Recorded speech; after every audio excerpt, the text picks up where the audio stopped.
I like the way you move. I like the way you move. I like the way you move. Ooh, ooh, ooh. I like the way you move. I like the way. I like the way.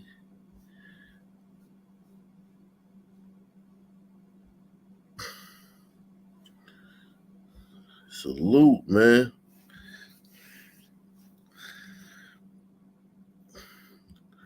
We in the building, man.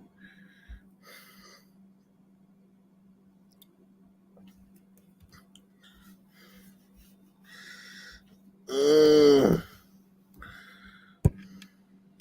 how's everybody doing, man? How's everybody doing? Uh,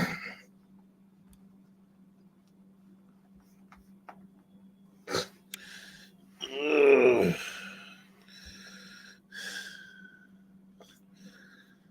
uh.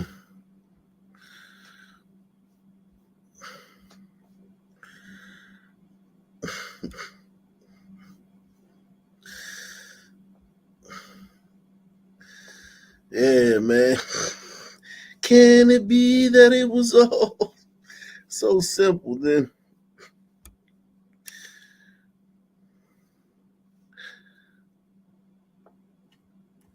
Can it be that it was all so simple then?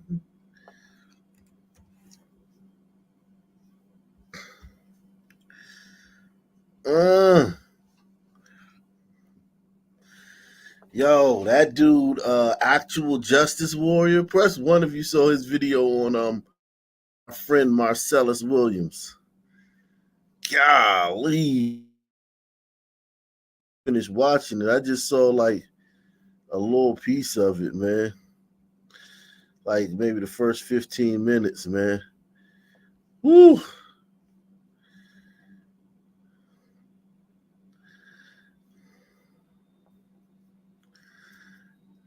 Jeez. That dude was guilty as sin, man. That dude Marcellus Williams was guilty as sin. He's a bad guy, man.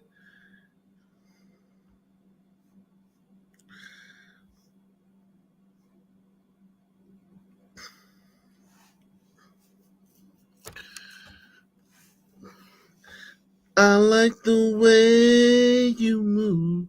I like the way you move. The way you move. I like the way you move. Ooh, ooh. I like the way. I like the way.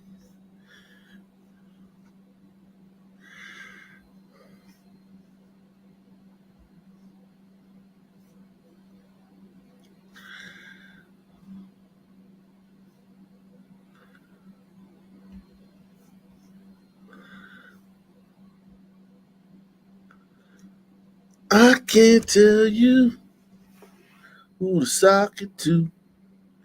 It's your thing. Ah, what you want to do.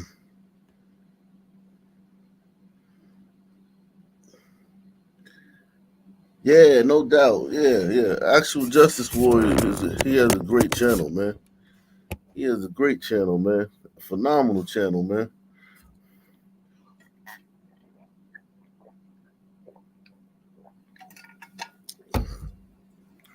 I wish he'd hit the link one day, man.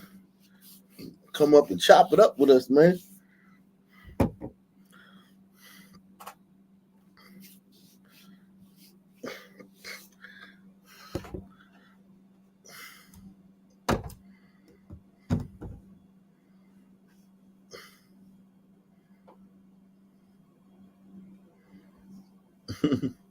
Everyone hit the like button, man. Take the $5 challenge. Support the channel, guys. Hit the like button. All that good stuff, man.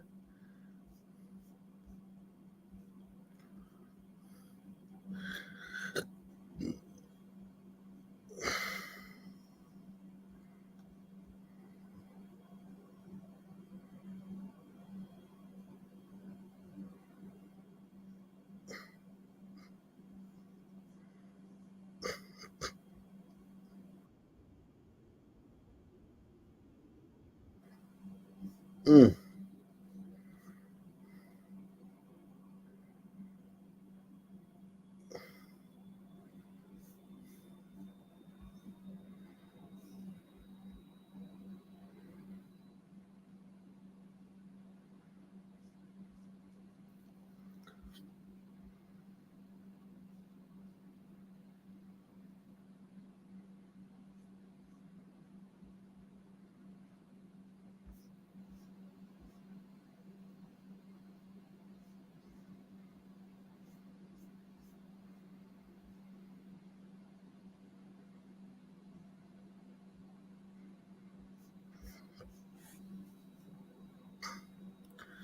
Oh.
Wow, Nicolas Cage is playing.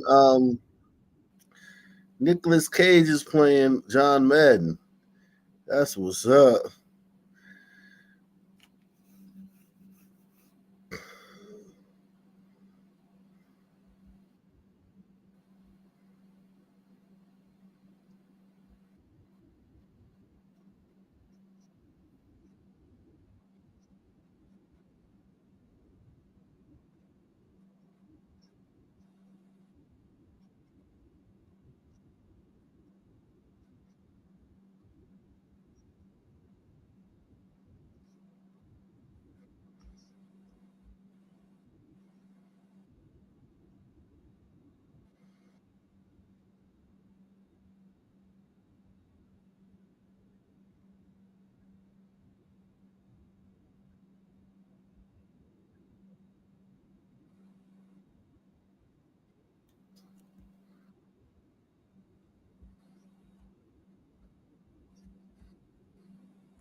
Yeah, Frank Caliendo does do a great John Madden. That's true, man.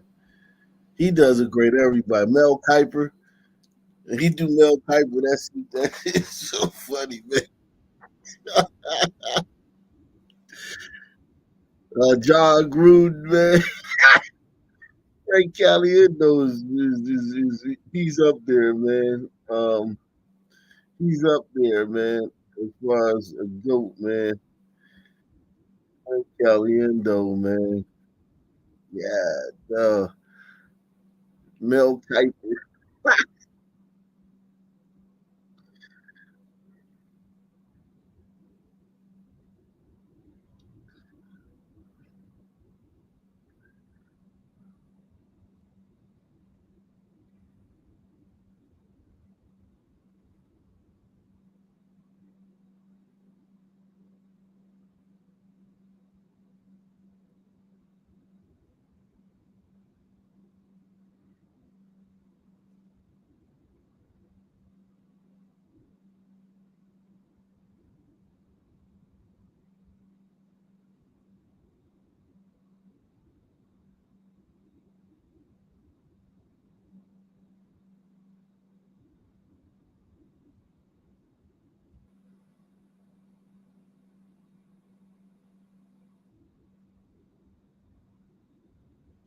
Everyone hit that like button, man.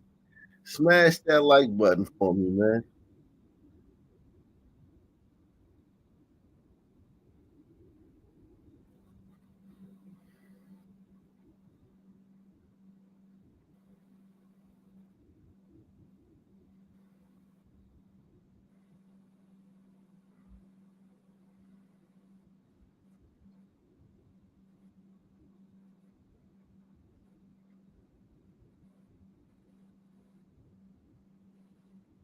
It's a whole lot going on, man.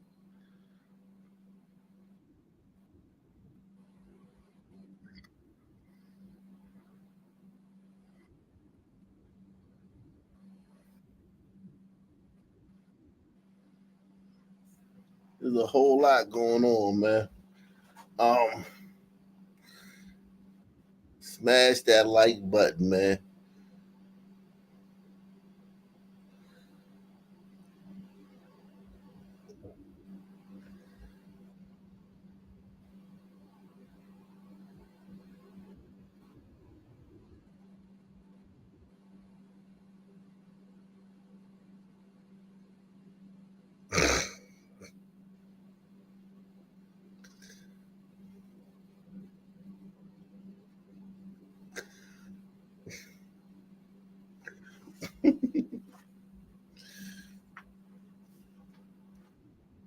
Let's try to get 200 likes early, man, so we can start the show off right, man. I ain't even gonna lie to you, man. Likes are looking crazy lately. We need to hit that like button, man.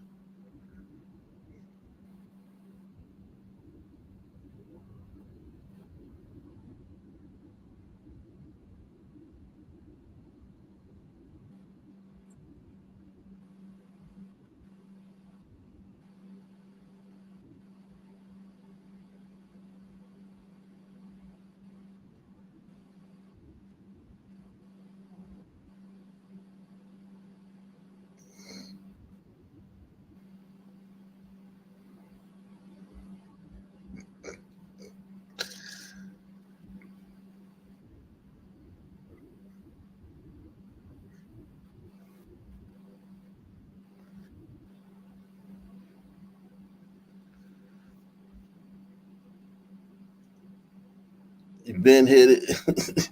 Now I'm looking at something. I'm trying to find something. I was trying to find something. I should have put it up on the screen.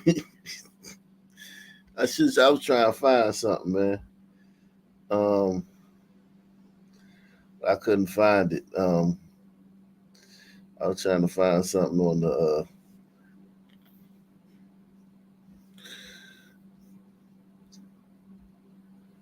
And now the details. Surveillance video capturing a woman absolutely trashing a Crown chicken in North Philadelphia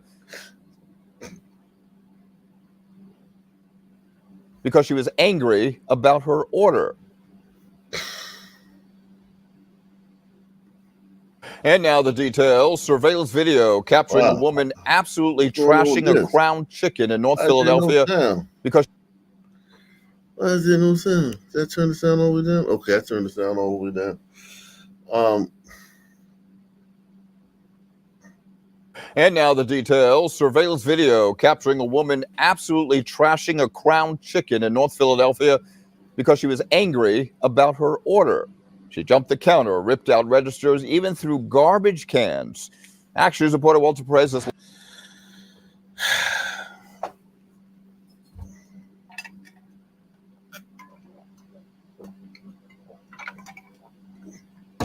Them crown chickens, them herbs on that joint. And then if the Arab man would have threw her out on her head, it'd have been a racial thing. It'd have been a racial thing if the Arab man would have threw her out on her head. And now the details. Surveillance video capturing a woman absolutely trashing a crown chicken in North Philadelphia because she was angry about her order. She jumped the counter, ripped out registers, even threw garbage cans. Action News reporter Walter Perez is live at police headquarters with more on this story tonight. Walter. That's right, Rick. It is bizarre video, but sadly not altogether uncommon. And as you'll see in that video, whatever happened ended with a very unhappy customer.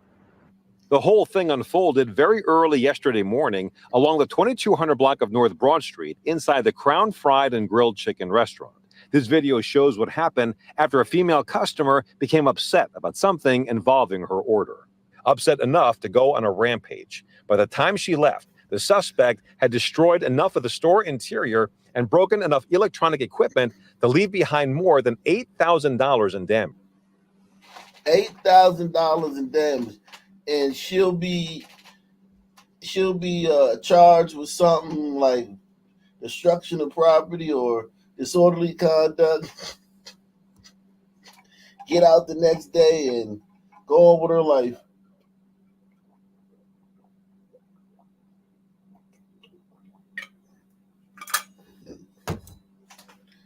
As if nothing ever happened. And then people wonder why she'll act the way she does in the future. Because they get away with everything. And I'm not just talking about black women, man. I'm talking about all niggas. Niggas get away with everything.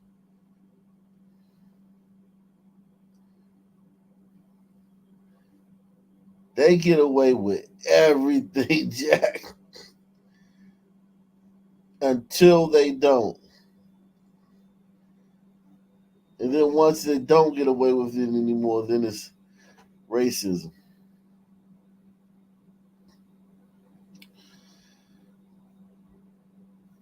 Unfortunately, this kind of behavior is not altogether unusual. The Action News data journalism team reports 785 cases of vandalism. Look at this, man. This is one friggin' city. In 1 year, in one city.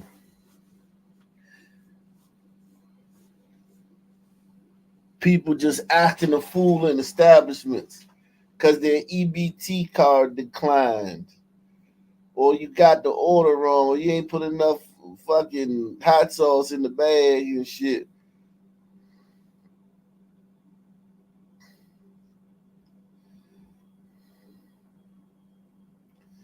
This stuff is unconscionable, man.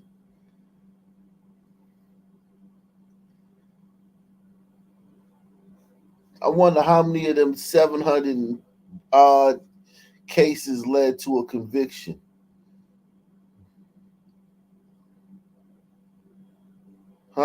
I wonder how many of them led to a conviction where somebody actually got convicted.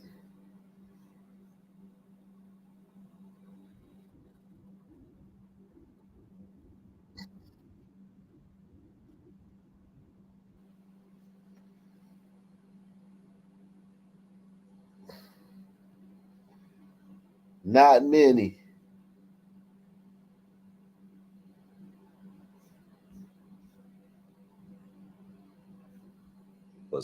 And 746 assaults at retail stores and restaurants so far this year in the city. And those numbers are pretty much on par with last year. We spoke with people near City Hall who say they've noticed people becoming more and more testy these days. The vibe is always wrong with people, you know. I don't know what it is. Maybe they're just unhappy with life. So I think the city is agitated. Hopefully one day, 1 year, everybody get together and love and help each other. That's what I hope. I think people give into their impulses more than they would have in years past, maybe. Maybe social media, I don't know. Now, that woman could face any number of charges, including vandalism, making terroristic threats. What they blame it on? What they blame it on? Paul, who say they've noticed people becoming more and more testy these days. The vibe is always wrong with people, I don't know what it is. Maybe they just unhappy with life. So I think the city is agitated. Hopefully. Them sisters in Philly be hard, man. There be some hard looking sisters in Philly, man.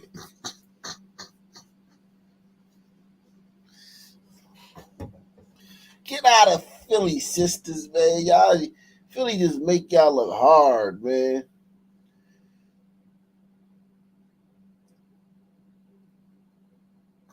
Salute to Pamela Henderson, man. Coming through. Shout out to Pamela Henderson, man.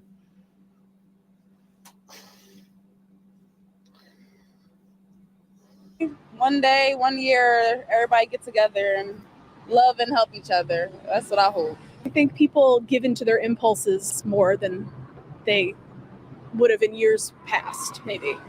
Maybe social media, I don't know. Damn, Philly. The Philadelphia, man. God. Oh. Now, that woman could face any number of charges, including vandalism. God, she ain't facing shit. Let me see. I'm gonna give y'all another chance, Philly, man. I'm fair, man. I'm gonna give y'all another chance, man. I ain't gonna do y'all like that, Philly, Illy.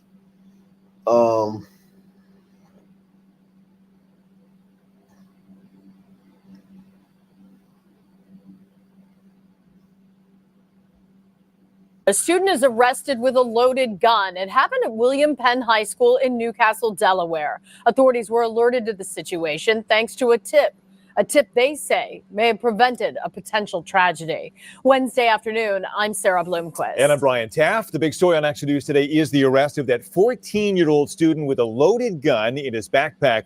School administrators say yesterday's incident has them rethinking their safety procedures. Action News reporter Maggie Kent is live outside the school with reaction today. Maggie.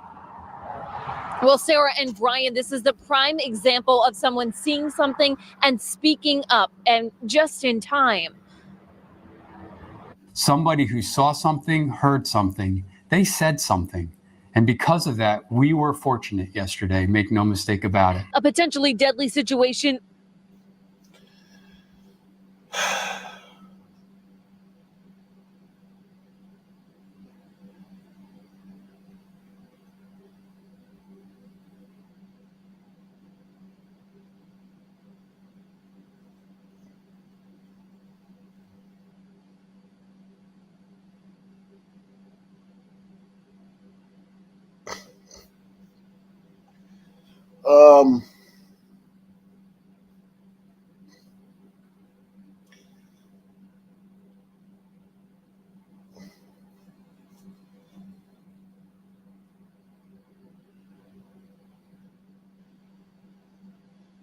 Let's see what else is going on.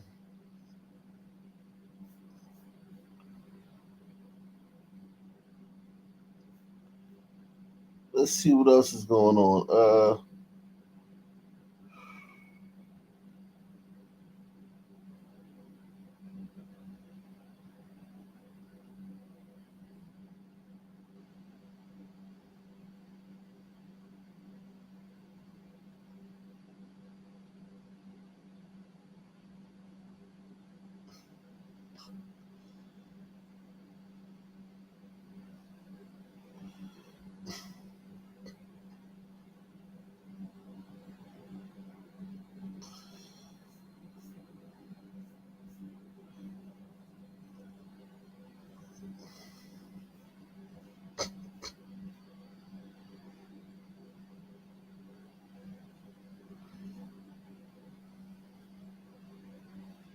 Not a lot going on today. It's a slow day, man.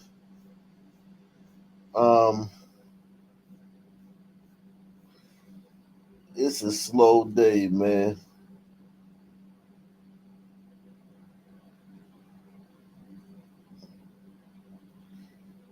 I'm gonna get to the Eric Adams story a little later, man.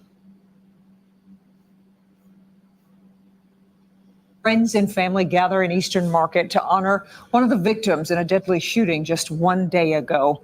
Family members say Rayshawn Bryant was trying to break up a fight when he was shot and killed. Thanks for joining us, everybody. I'm Kimberly Gill. I'm Devin Skillian. Bryant was one of two people killed yesterday afternoon during a fight after the Lions game. Pamela Osborne was at Shed 6 in Eastern Market, where family and community members gathered to honor Bryant's life. Pam.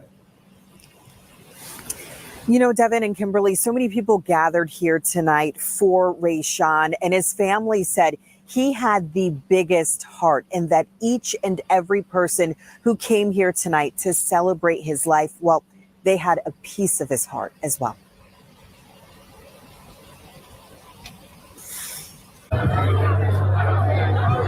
At any other vigil, a dance-off might seem out of place.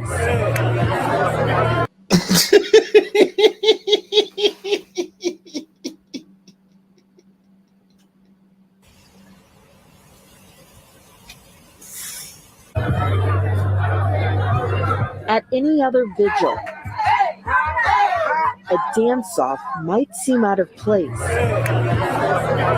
But tonight, family and friends came together by the hundreds to celebrate the man who brought the life and the moves to any and every party. Sean was one of the baddest at it, dealing with the jitting. Rayshawn Bryant, a father, grandfather, and friend to so many, was one of two people who died in a shooting after the Lions game Sunday at Eastern Market. It's sad. Jalico Whitaker was a friend. I love came for the fun of tailgating, the atmosphere brings, the food, the people rooting on the Lions. And that was the atmosphere Sunday until someone pulled out a gun. Guns is not the solution to the problem. Ray Day he was a fun person, man. He wasn't violent. He was a people person. His family simply devastated by the sudden loss. We're managing, man. You know, we're managing the best way we can. I mean, we lost a pillar in our family.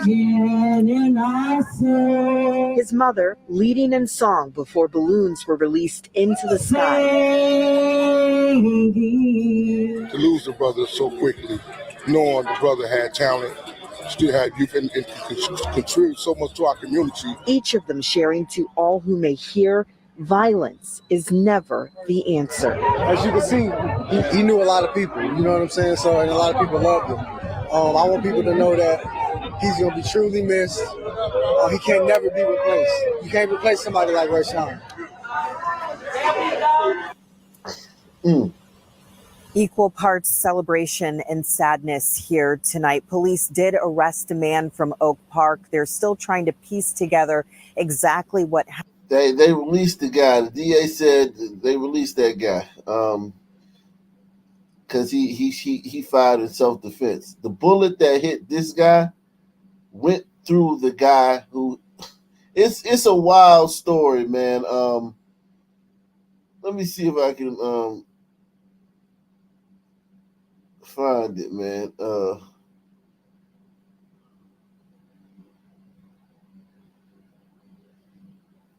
This is a wild story.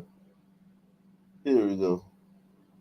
We begin with a family outraged, hit with a double dose of tragedy, now learning there will be no charges in the shooting death of a loved one. Good evening and thank you for joining us. I'm Mike Duffy. Tonight, the Wayne County prosecutor saying the Eastern Market shooter acted in self-defense. This was the chaotic scene as a shot rang out after the Lions game Sunday, killing one man and an innocent bystander, Rayshawn Palmer. 7 News Detroit's Ruta Olsenida is raising the voices of Rayshawn's family, who say justice was not served here. 2 people tragically lost their lives here in Eastern Market during a Lions tailgate on Sunday. And now the decision has come down. The shooter will not be charged, claiming self-defense. We just want answers and yes, charges. Family of Rayshawn Palmer heartbroken and frustrated, saying justice was not served in his shooting death.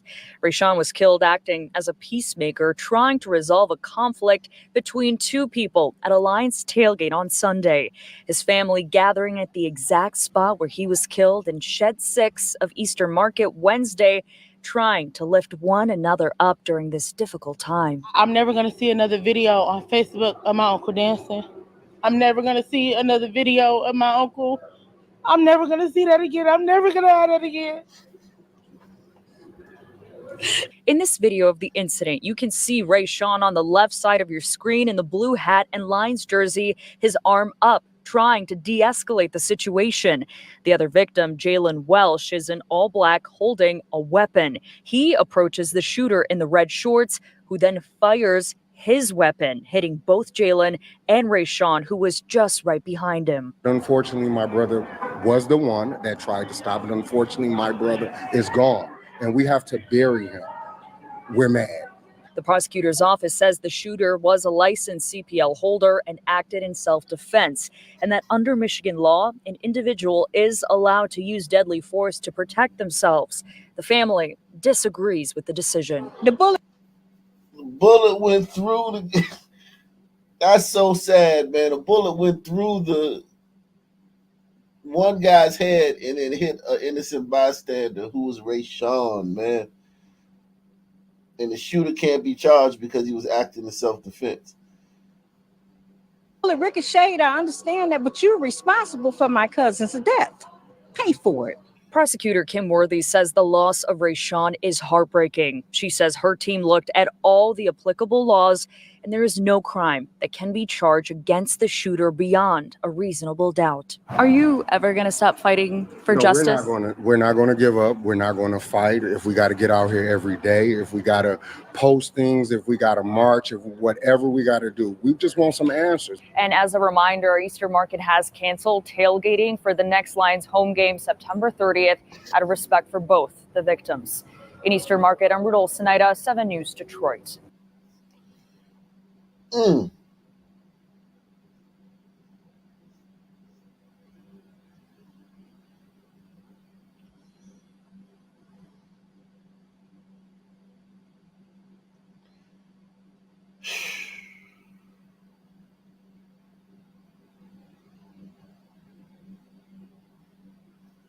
me go ahead and start this area.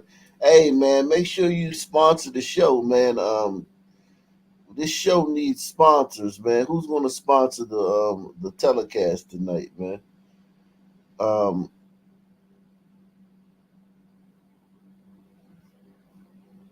Let's see.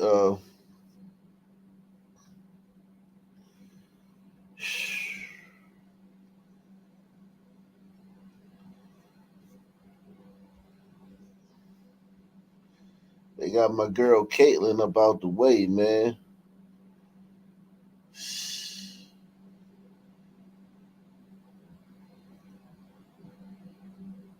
I just didn't like the way they ended the season. It just, I'll make a video about that later, man. I didn't like the way they ended the season. Here's your mayor, man. Eric, man. Eric Adams, man. You can look at a jewelry box. A jewelry box of this nature, maybe a simple jewelry box, but if you look through it closely, you don't know what your child may be hiding. For instance, a gun could be hidden. A small caliber weapon could be hidden inside a jewelry box. Look at the various colognes and perfumes and photos and pictures.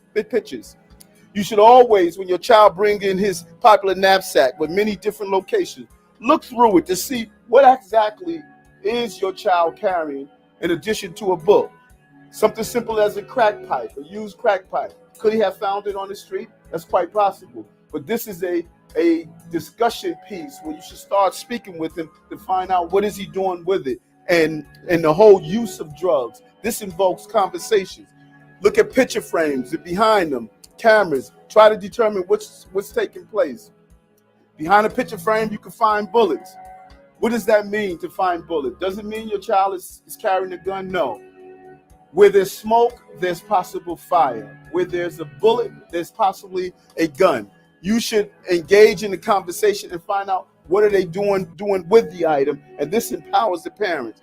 Look at all the items inside the room and feel around and see what's the possibility. Something simple as a baby doll. Could be just a baby doll, but also it could be a place where you can secrete or hide drugs. Run your hands over the pillows and see if you feel anything that's unusual. Like a pillow like this with a button is a perfect invitation to hide something. I've felt something bumpy. I will reach in, see what it is. This one could be hidden inside a pillow.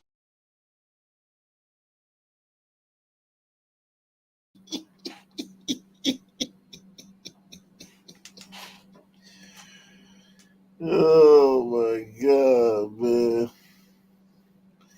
That dude is hilarious, man. He's funny without trying to be funny, man. He got the rare ability, man, to be funny without trying to be funny, man. You can look in a jewelry box. A jewelry box of this nature, maybe a simple jewelry box, but if you look through it closely, you don't know what your child may be hiding. For instance, a gun could be hidden. A small caliber weapon could be hidden inside a jewelry box. Look at the various colognes and perfumes and photos and pictures. You should always, when your child brings in his popular knapsack with many different locations, look through it to see what exactly is your child carrying in addition to a book. Something simple as a crack pipe, a used crack pipe. Could he have found it on the street? That's quite possible. But this is a discussion piece where you should start speaking with him to find out what is he doing with it and the whole use of drugs. This invokes conversations. Look at picture frames and behind them, cameras. Try to determine what's taking place. Behind a picture frame, you can find bullets. What does that mean to find bullets? Does it mean your child is carrying a gun? No. Where there's smoke, there's possible fire. Where there's a bullet, there's possibly a gun. You should engage in the conversation and find out what are they doing with the item, and this empowers the parents. Look at all the items inside the room and feel around and see what's the possibility. Something simple as a baby doll. Could be just a baby doll, but also it could be a place where you can secrete or hide drugs. Run your hands over the pillows and see if you feel anything that's unusual. Like a pillow like this with a button is a perfect invitation to hide something. And I've felt something bumpy. I will reach in, see what it is.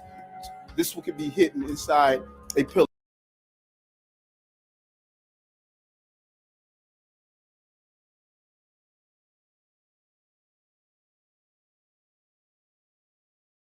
We have some breaking news this evening to bring you tonight involving the mayor of America's largest city. This one, the New York Times is reporting tonight that New York City Mayor Eric Adams has been indicted on federal charges. NBC News has not independently verified that report, and the Times reports that those charges remain sealed as of this evening. So we do not know what those charges are and what they include or do not include. Joining me now is Joyce Vance, former U.S. attorney and an MSNBC legal analyst. Joyce, just to reiterate what we have now, NBC News can report that New York City Mayor Eric Adams is expected to face federal charges by prosecutors out of the Southern District in New York, and those charges could come as soon as tomorrow, according to two sources familiar with the matter. Joyce, just your top line reaction first to the fact that the feds are charging potentially, reportedly, the mayor of the New York City. If that is in fact what happens, Eric Adams will become the first mayor in New York City history to be charged while in office. Your thoughts? So I think this looks like a classic federal public corruption investigation. Unfortunately, the Justice Department has repeatedly been in the business of indicting mayors who are involved in corruption. That doesn't come as a surprise, I don't think, to anyone. There have been a number of investigations here. Joyce, I'm going to let you turn your phone off if you need to. I'm going to do it magically.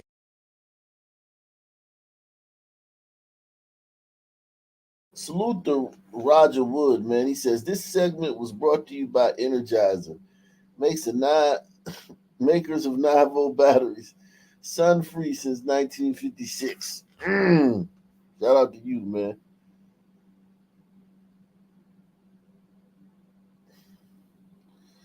Salute to 45 Revolve. He said Puff Daddy, the mayor connect.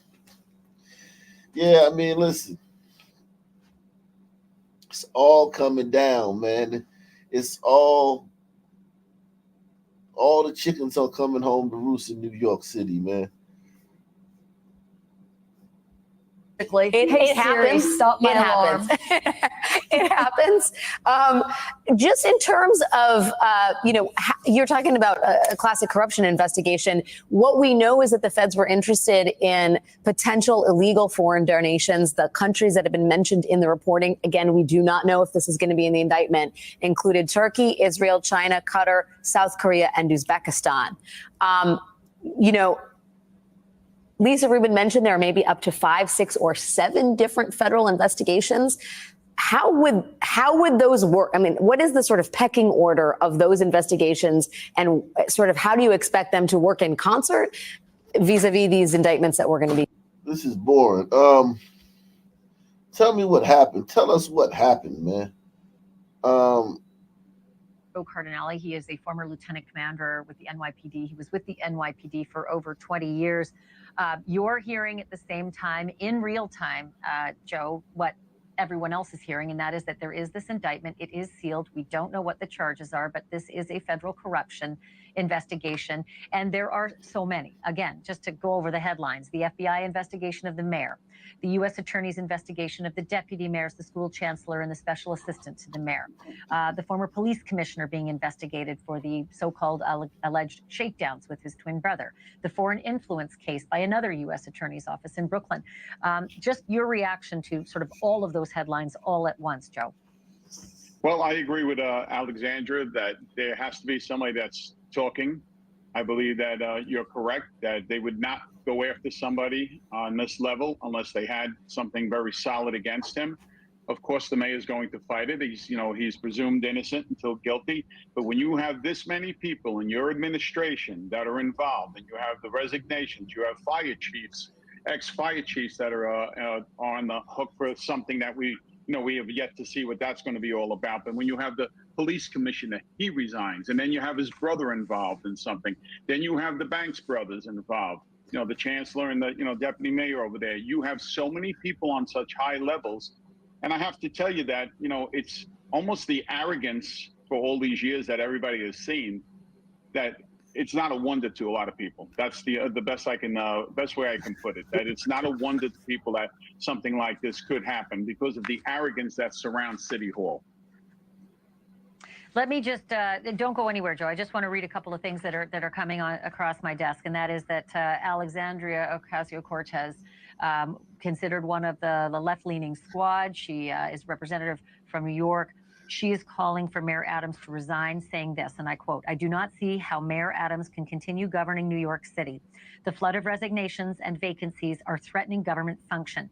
Non-stop investigations will make it impossible to recruit and retain a qualified administration. For the good of the city, he must resign." And there is a response from the mayor to what Alexandria Ocasio-Cortez has said, the congresswoman. This is what the mayor is responding to her, saying, quote, "For anyone who self-righteously claims people charged with serious crimes should not be in jail, to now say that the second black mayor of New York should resign because of rumors and innuendo without even a single charge being filed is the height of hypocrisy. I am..." Great point, man. Ocasio-Cortez is always talking that woke bullshit when some fucking son man fucking pushes an old lady down the steps and steals her purse. But now she want this guy to fucking resign. You can't have it both ways, AOC. It can't be okay for a son man to stick a gun in somebody's face and pull them out of their car and fucking run over their foot while they're getting away. Then take the police on a high-speed chase through multiple counties and crash around a fucking lamppost and then get out and run into the woods. You can't cape for that guy and then tell the mayor he got to resign because he's being charged with something. Leading this city to protect, has said, the congresswoman. This is what the mayor is responding to her, saying, quote, for anyone who self-righteously claims people charged with serious crimes should not be in jail, to now say that the second Black mayor of New York should resign because of rumors and innuendo without even a single charge being filed is the height of hypocrisy. I am leading this city to protect it from exactly that kind of phony politics. The people of this city elected me to fight for them, and I will stay and fight no matter what. To that end, Joe, can I just ask you, Joe Cardinale, retired NYPD lieutenant commander for 21 years, where would the mayor be right now? There is an indictment. There is supposed to be an appearance tomorrow. Is there going to be an arrest and a booking? Well, I'm sure they have this all worked out. I'm sure if it is something like that, knowing the the legal system, he'll probably bring himself to them, and bring through his lawyer.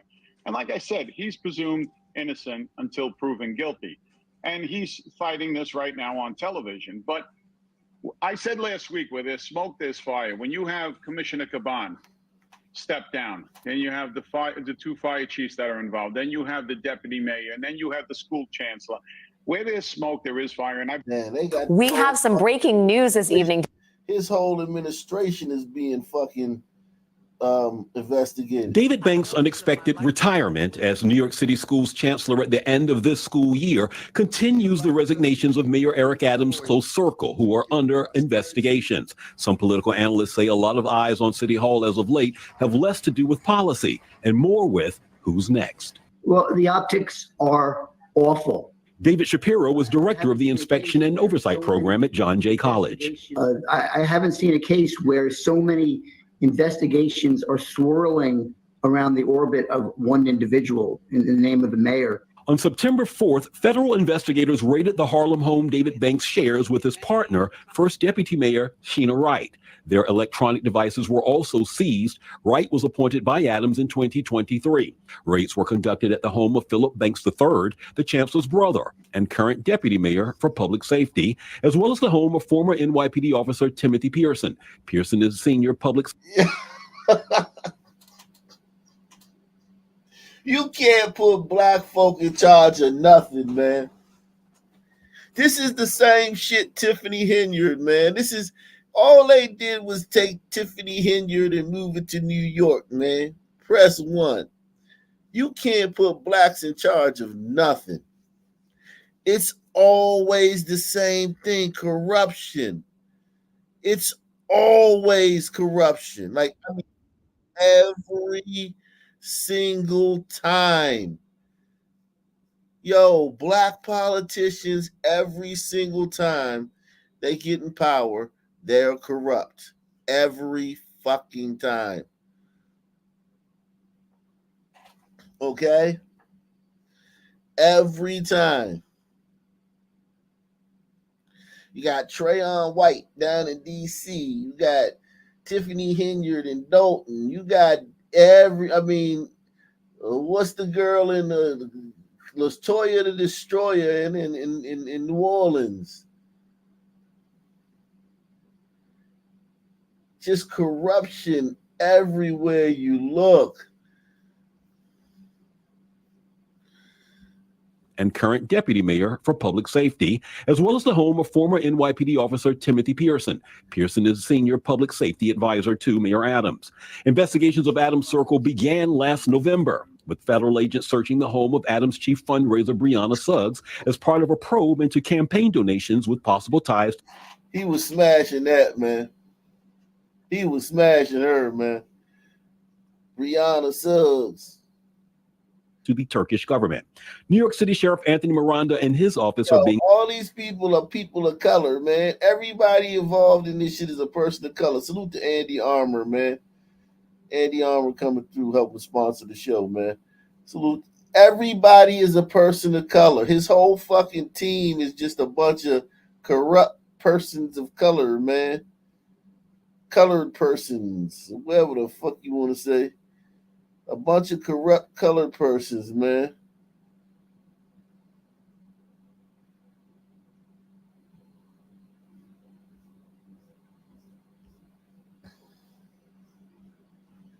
being investigated over money confiscated from illegal pot shops.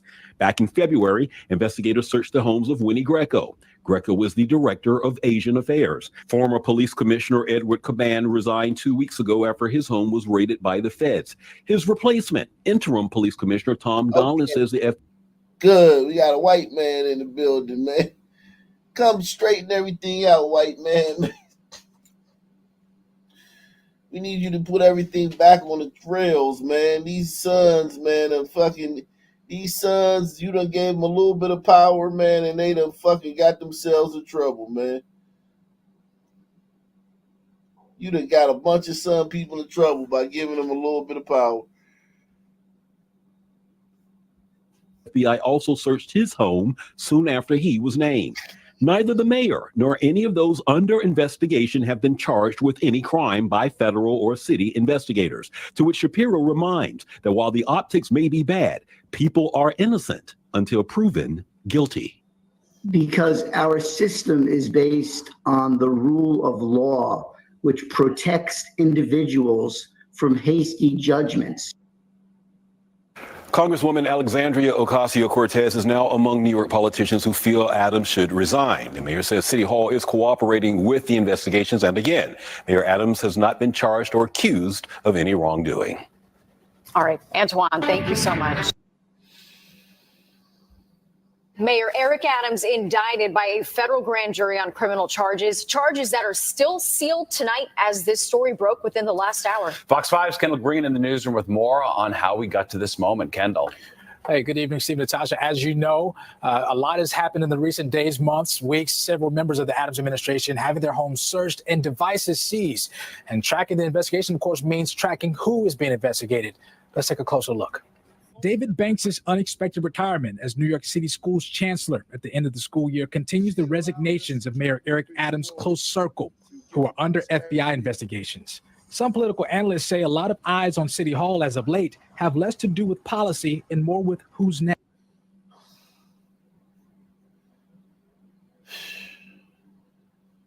Unbelievable, man. What a fall from grace, man. What a fall from grace.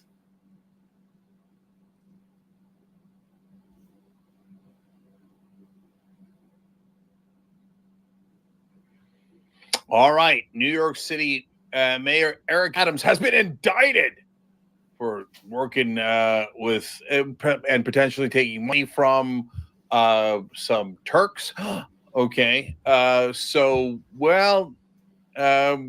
going to get into how Cenk got his home raided in the midst of this story. But first, let me tell you what happened. First of all, he's the first New York City mayor to be indicted on a federal crime. That seems strange, not just because a New York City mayor has been indicted, but because I can't believe one hasn't been indicted before. Actually, there was Jimmy Walker who was involved in a huge... Well, there's only been 2 black ones, so give us some time, man. As there's more black mayors, man, in these cities, man, you'll see more mayors getting indicted, man. Corruption scandal was so big, he said it was dynamite. He was mayor of New York City back in the... Cenk, you suck. You suck, Cenk. You're horrible.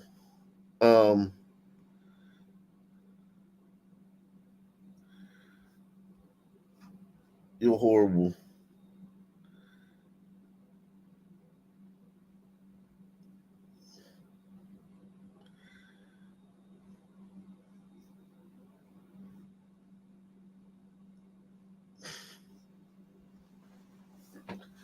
You're horrible, Cenk. My fellow New Yorkers, it is now my belief that the federal government intends to charge me with crimes. If so, these charges will be entirely false, based on lies. But they would not be surprising. I always knew that if I stood my ground for all of you, that I would be a target, and a target I became. For months, leaks and rumors have been aimed at me in an attempt to undermine my credibility and paint me as guilty. Just this past week, they searched the home of our new police commissioner, looking for documents from 20 years ago, just 1 week after he joined my administration. Enough. I will fight these injustices with every ounce of my strength and my spirit. If I'm charged, I know I am innocent. I will request an immediate trials so the New Yorkers can hear the truth. New Yorkers know my story. They know where I come from.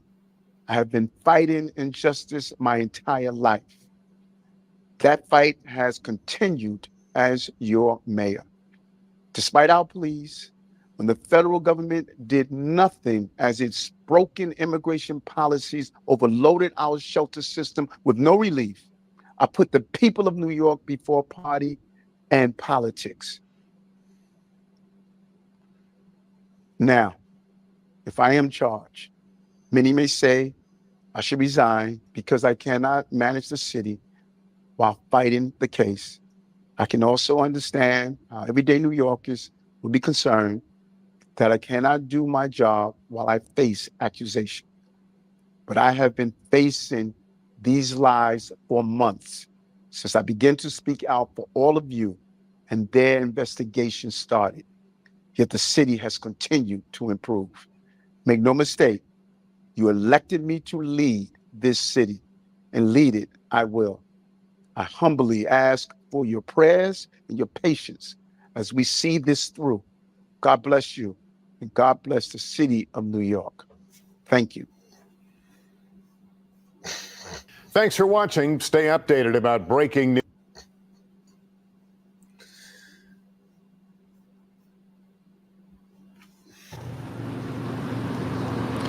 Well, Eric Adams has always been a person who called himself an everyman, and he frequently spoke about his faith, especially during this trial. He has been quoting Bible verses when he's asked about the investigation that has been ongoing for months.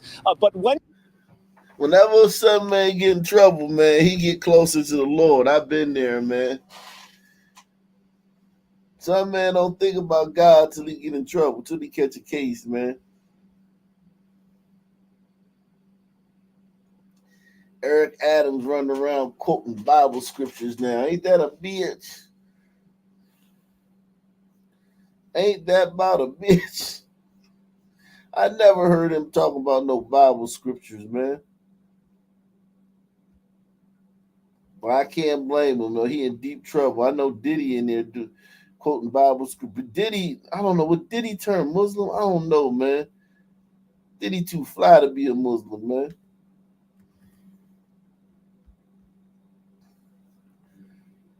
Yeah, make sure you take the $5 challenge, the $5 pledge. Make sure you take the $5 pledge. Support the channel, guys. Support the damn channel.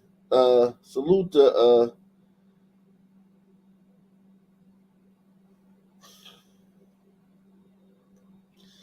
take the gosh darn challenge.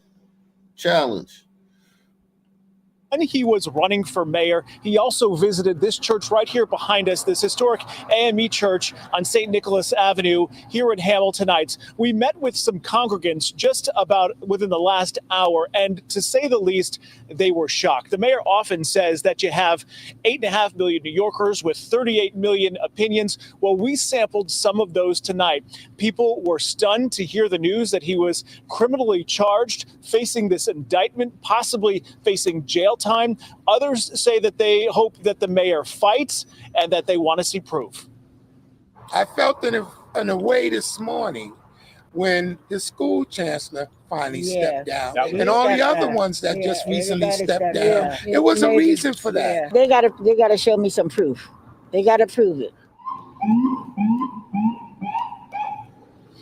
Well, back in 2021, if you remember, Mayor Adams secured about $750,000 votes in New York City to become the city's second ever black mayor. Much of that support, of course, coming from communities like Hamilton Heights. And that group of supporters that ultimately voted for him back in 2021, now questioning, of course, whether the mayor is guilty or not, something that will be playing out in the next weeks and months. The mayor is most likely guilty of sin. Most likely. And all other members of his cabinet are guilty of sin. Most likely. Wow, what a fall from grace, man. What an insane fall from grace, man.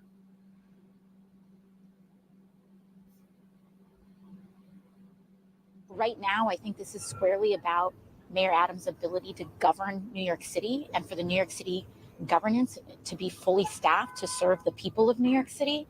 And frankly, under this constant stream of scandal, I do not know if the city will be able to even name replacements for all of these resignations and vacancies at this point. And so it is a very unfortunate time.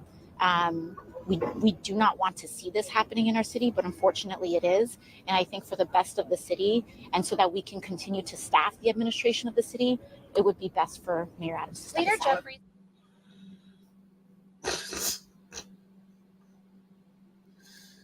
Bitch, who asked you, man?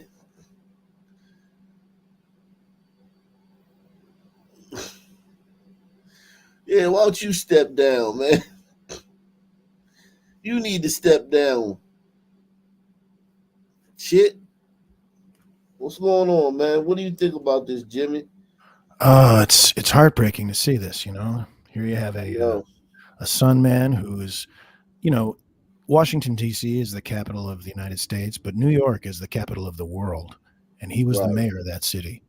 And this is another piece in what I see as a continuing war on son politicians and leaders and firemen, fire chiefs, and whatever else they do. It's a war on them. Is it uncanny? Like, are you like? All right, here's my thoughts. Huh? It's interesting that these are federal charges, which means this is coming from pretty high up. And in an election season, when race is certainly going to be on a lot of people's cards, this could be.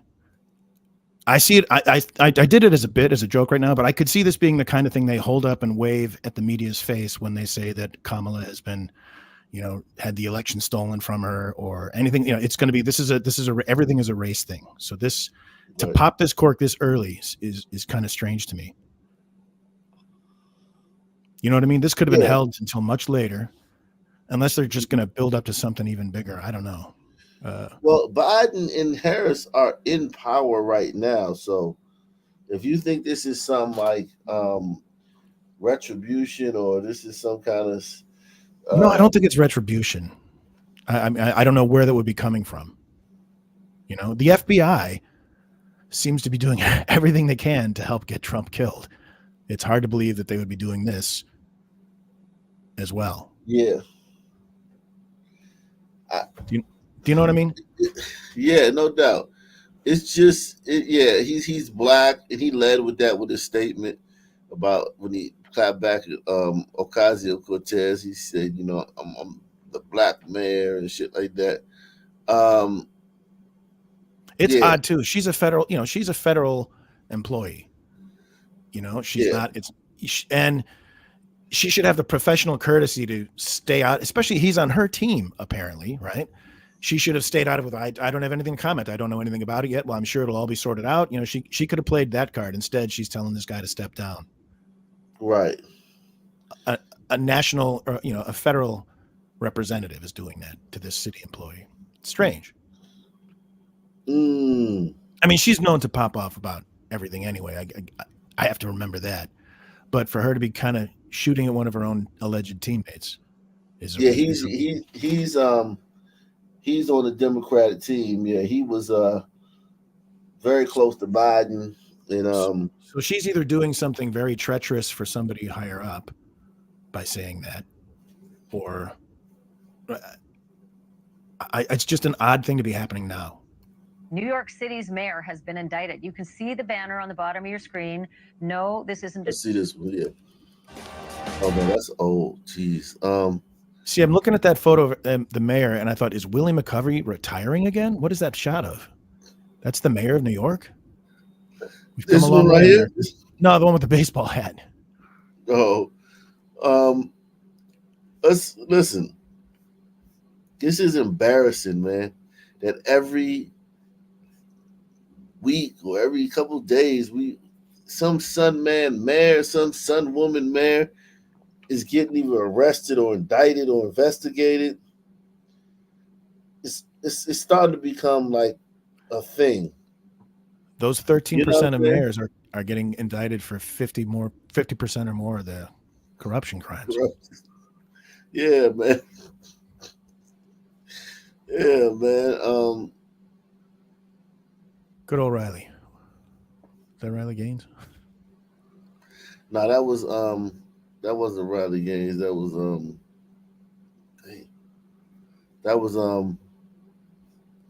what's her face? Banfield, Ashley Banfield, I think. By the way, I salute. I enjoyed the Fever season all season long, up until the last minute. And I don't think I would have been hip to them if I hadn't been listening to you. Salute to you too, man. Thank you, man, for watching both channels, being a fan of both channels. Salute to you, man. Let's go check on Birmingham right quick. We'll get back to what's the face? Eric Adams. It is affecting business. From the episode that happened, it is affecting business. Pancake House been here over 30 years, and this is a place, first dates, wedding anniversaries, where you bring the family, sit back, have a good time, and it's really done a bad impact on our business. But I mean, all we could do is just pray over it. We've been getting calls, people checking on the business. Are y'all still here? Are y'all closed? Or are y'all going to close? We're just going to pray over that and continue to do the best service that we do in here for us and our customers, and just pray, all of us can just unite as one, and everything just continue, how all of us supposed to be one happy family. But far as the impact, it is a big impact on our business right now. Have gotten a few calls. We're doing more online than anything right now, because right now they're just, which is understandable. They're scared to come. Hopefully in due time, everything to just go back to normal. We all here, we're feeling some type of way too, because of the mass shooting and the parents and loved ones who has to, instead of eating pancakes, they're out making funeral arrangements and things like that. So we're hurting too, So right now, His question with all was, this where is going the on, restroom? only thing I can think of is all of us unite. Where's the restroom? And then she just went on and on and on. Speaking in these platitudes and these word salads, like, there's no reason for this woman to be doing a word salad over this question. Man, how is it affecting business? Yeah, it's affecting business bad. I hate these fucking sun turds, man. They ruin everything. That would have been enough right there, man. Well, she's got a line to walk too. And just continue to move forward, and just, it's something we'll never forget. I know I will never forget it, but she'll be reminded next week. At the end of the day, I just wish, everybody just as one and let us continue. At one time, like, you have T-Bones. They just have a new pizza place over here. The 3000 bar. it's different. Before that, it was, and right now it's just so. My thing is the few calls that we have received, they're just sitting back, waiting, but I think it'll get back better once everybody get over the mourn because it was a mass shooting. I work here, but I can't sleep. That's great. I just find it bad for myself. Thank you, ma'am. Yo, the fuck is she talking about? I don't know. How's business? And then she goes. They had to put in another tape. Oh my God! And then it turns out she doesn't even work there. She's just wearing the shirt. Wow. You have innocent lives that were taken, and it's just wrong. It's just wrong. We all humans. We all need to. Why is it this thing with Kamala does? That where she just states the obvious. You dig what I'm saying? Is that a black woman thing? Even though Kamala's not a black woman, but she plays one. Isn't that like a black woman thing where you just state the obvious? Like, what is she doing but stating obvious things and saying and all this stuff? They let her talk too long. Yeah. United. You can't tell a black woman when she's done talking, though. That's true. You got to let her talk till she's spoken her mind. That's true. It's just that, like, there was a mass shooting, 21 people shot, 4 people killed right here near her business and shit. And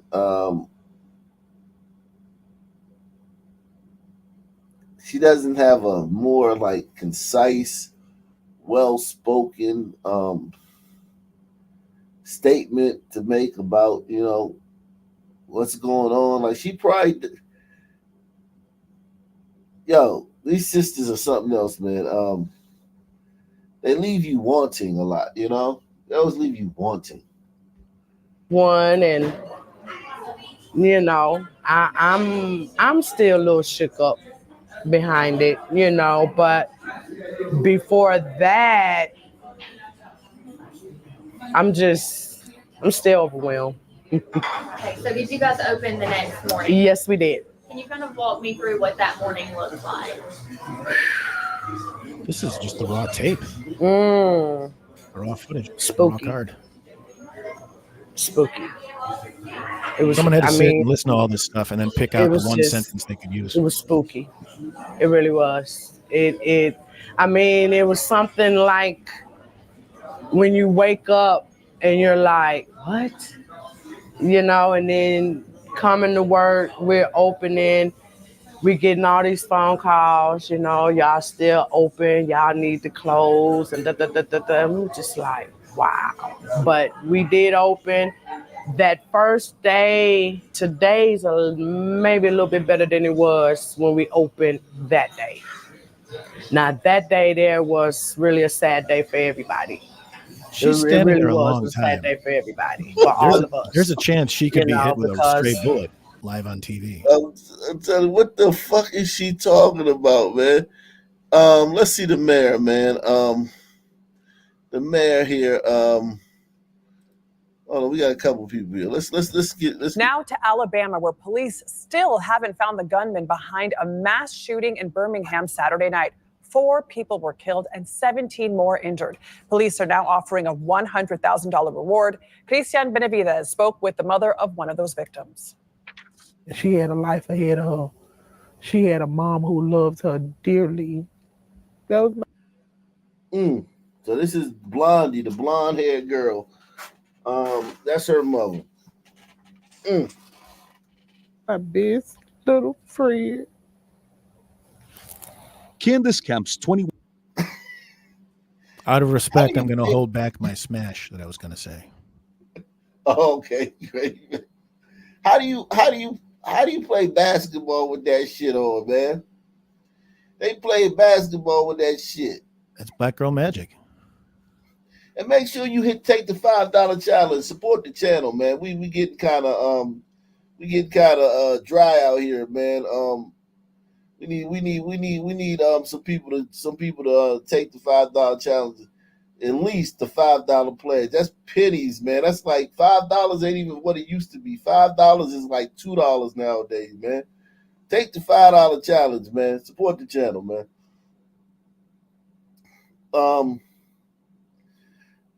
Look at those nails, man. How do you? I just don't know how.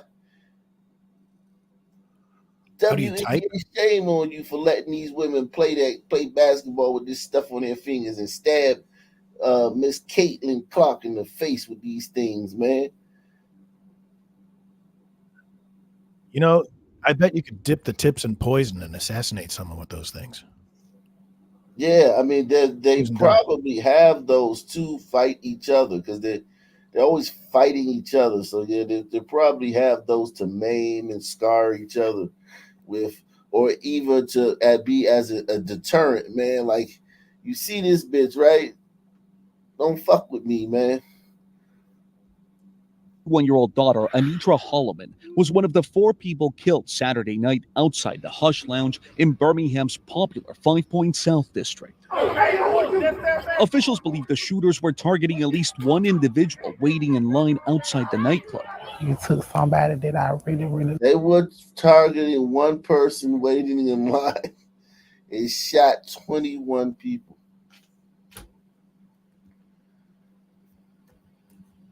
When they catch these guys, don't give them a bond, man. I know you shouldn't have to say that, but hey, DA down there, man, no bond for these guys, right? Not these guys, at least. I don't know. They may get a bond. We can't rule that out. No. Anitra's mom says her daughter was an innocent bystander, needlessly gunned down. My baby didn't deserve it. Police say they're investigating whether any of the suspects were armed with a so-called Glock switch, which can turn a semi-automatic weapon into a fully automatic one. Birmingham's mayor says these federally banned devices are a growing menace in his community. If you have lax gun laws or no gun laws, you put this hand behind my back. If you put us in a situation where gun switches are easily accessible, and you put this hand behind my back. Another recent victim of gun violence in Birmingham, Anitra's former partner and the father of their 1-year-old daughter, Skylar. Skylar is now forced to grow up without both of her parents. I just wonder. Wow. Her baby daddy got killed by gun violence too.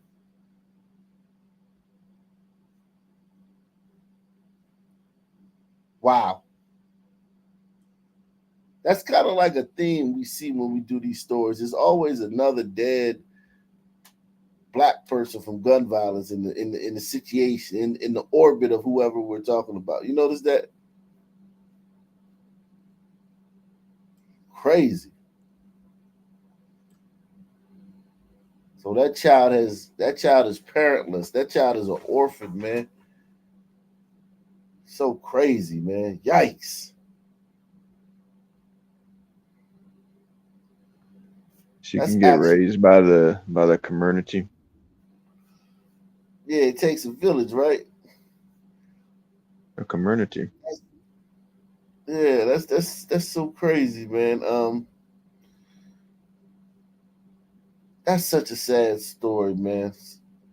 That little girl, mommy just went to the club one night and never came back, man. Poor little girl, man. She could be like Batman one day, you know? Yeah, this is her story arc. This is her villain. This is the beginning of her arc. Yeah. I like what you're going with. Let's make Batman a black woman. I like this. Why not? I think it's a Hollywood script, man. Or how you terms with something like that. The fucking Equalizer is a black woman. How do you? If the Equalizer is a black woman, Batman could be a black woman. The Equalizer is a black woman. She steals all the equal from the McDonald's. Yeah. All the packets. She's the Equalizer. Yeah, man. It's cracking. What's up, man? What's happening? You kind of your shit is kind of loud, man. Your mic is hot, yeah. My mic hot. A little bit, man. You out here busting the eardrums, man. I don't know. Shit. I don't know. I just know that I am going to be the best grandmother that I can be to my Skylar, and I'm going to protect her very, very closely. Anitra's mother told me that her daughter wasn't able to go out with friends as much as other 21-year-olds because she would often stay home to take care of her baby. She was also a college student studying to be a teacher. So this was a rare night out for Anitra that ended her life. A rare night out around a bunch of, like, wasn't like half dudes in the fucking crowd killers and shit. Like, it was. Yo, is this cool or? Yeah, you good. It was like a gangster party, man. She was hanging around a rough crowd, man, down there at 5 Points, man. Wow. Yo, I was on Chaotic, and the sister was like, "Hey, you know, these girls, they don't be knowing who they, what type of guys they talking to." At how old was she? Like 19 or some shit? Who, the girl? Yeah. She was 21. Yeah, she was like, yeah, when you that age, you don't know what kind of men you're talking to, and you don't. Oh yeah, she said you don't have discernment. I mean, there was a period where the fathers decided who the girl got with, and that was Now for a to reason. Alabama. Yeah, there was a time. Yeah, shotgun weddings. Like if you would knock a girl up, you couldn't just leave. You had to marry her and shit. There was a lot. It was a lot of things like that back in the day because women make terrible decisions when it comes to this. And so do men, though. So do men. Violence is plaguing the city of Birmingham. In just 1 week, 12 people have been killed. The lives lost. That's a city of what, 190,000? They said you got 12 people killed in 1 week, man. 12 people in 1 week. Dang. Well, you know, as the weather starts to cool off, this kind of stuff starts to happen. It's like when it gets cold, it gets worse. When it gets hot, it gets worse. No matter what any change of any magnitude, we're in the holiday season, so yeah, of course, black people go around and stuff. You know, it's holiday season. Yo, 12 people in a week is like Chicago Independence Day weekend numbers. But Chicago got 3 million people. This place got 190,000, man. This shit is insane.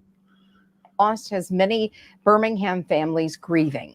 And there is even more fallout we don't hear much about. Those who have to live with the trauma of injuries from these shootings. ABC 3340's Austin Pratt is in the newsroom. And Austin, break it all down for us. Yeah, Muriel, let's go ahead and take a look at these numbers. I broke them down into 3 separate pie charts here from 2023, 2024, and then 2024 projected. We're going to start right here with 2023. Last year, we saw 135 people killed. About 1/3 of those were also injured, 61 people for a total of 195.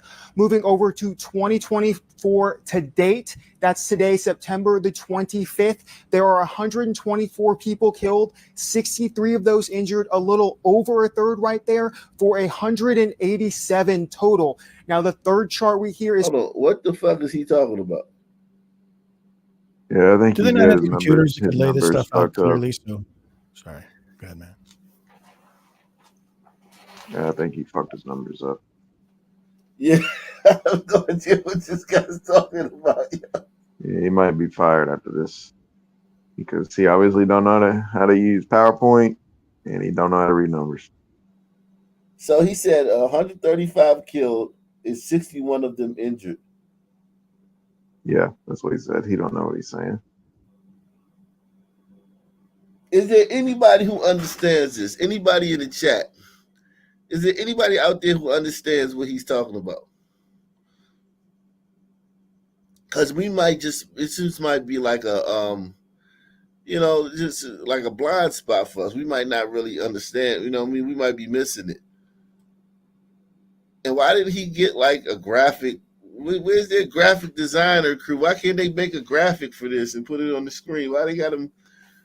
He's just got a not to scale graphic for what the numbers are trying to illustrate. That like the 135 killed is about a little less than 3/4 of the total number shot that year. The 195 total is shot. The red is people injured. The white part is all people killed. It's just a weird way to do it, though. Oh, you understand what he's doing? I think so. I mean, he's talking about the people who've been shot. For each year, the first one is year 2023. There were 195 people shot. Of the 195 people shot, 135 were killed, and then 100, and the remainder was. But there's no way that is that I injured? don't believe that for a Black second. city. This is a black city. There's no way. I don't believe only 195 No, people shot. it's impossible. That's impossible. So he's. I mean, he. I think. I don't know what he's trying to say here. It's rare that you would have that many more killed than you would have that many injured. It is. Yeah, the ratios. I was about to say it should be backwards, if anything. Nah, it wouldn't even be. It would be like 600 wounded and 135 killed. Yeah, there's that. There's no way it would be anything like close. Like no, it'd be like 3,000 wounded and 134 killed. This nobody can tell me. He said. Somebody says 1/3 of the total people shot were injured. I don't believe that. But everybody who got shot got injured. Yeah, there's no way. Let's watch his setup. Let's see him walk us through it one more time. By the way, put that coffee down. 1/3 of people Always got be shot closing. were injured. Yeah, Muriel, let's go ahead and take a look at these numbers. I broke them down into 3 separate pie charts here from 2023, 2024, and then 2024 projected. We're going to start right here with 2023. Last year, we saw 135 people killed. About 1/3 of those were also injured. 61 people. He already fucked up what he's trying to say. What? 1/3 of 195 were injured, and then 2/3, aka 135, were killed. That's what he tried to say, but he said 1/3 of 135, which that made no sense. 1/3 of the people killed were injured. That's a mind fuck. Yeah. Well, maybe he corrects himself. Give him another shot. Yeah, but even his number don't add. Like 61 plus 135 is 196. I think you guys just don't trust the media. I think he needs to go make shirts at Carhartt or something. If the Jews really ran the media, these numbers would be right.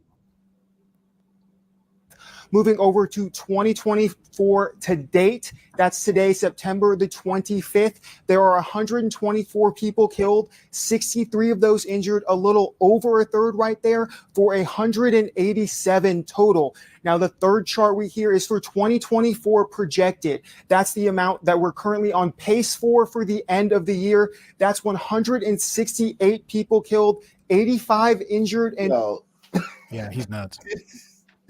This is impossible. Yo, the guy they just shot 21 people and killed 4 of them. So you have 17 injured and 4 dead in this one shooting that they're talking about from the weekend.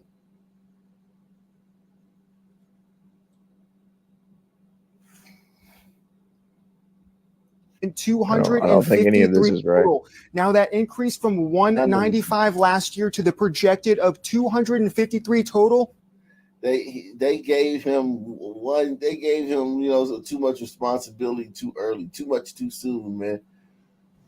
Is about 30%. You can already see right now to date, we're about to eclipse last year's number, but that 253 total right now, that's not a good number we want to be approaching. Muriel?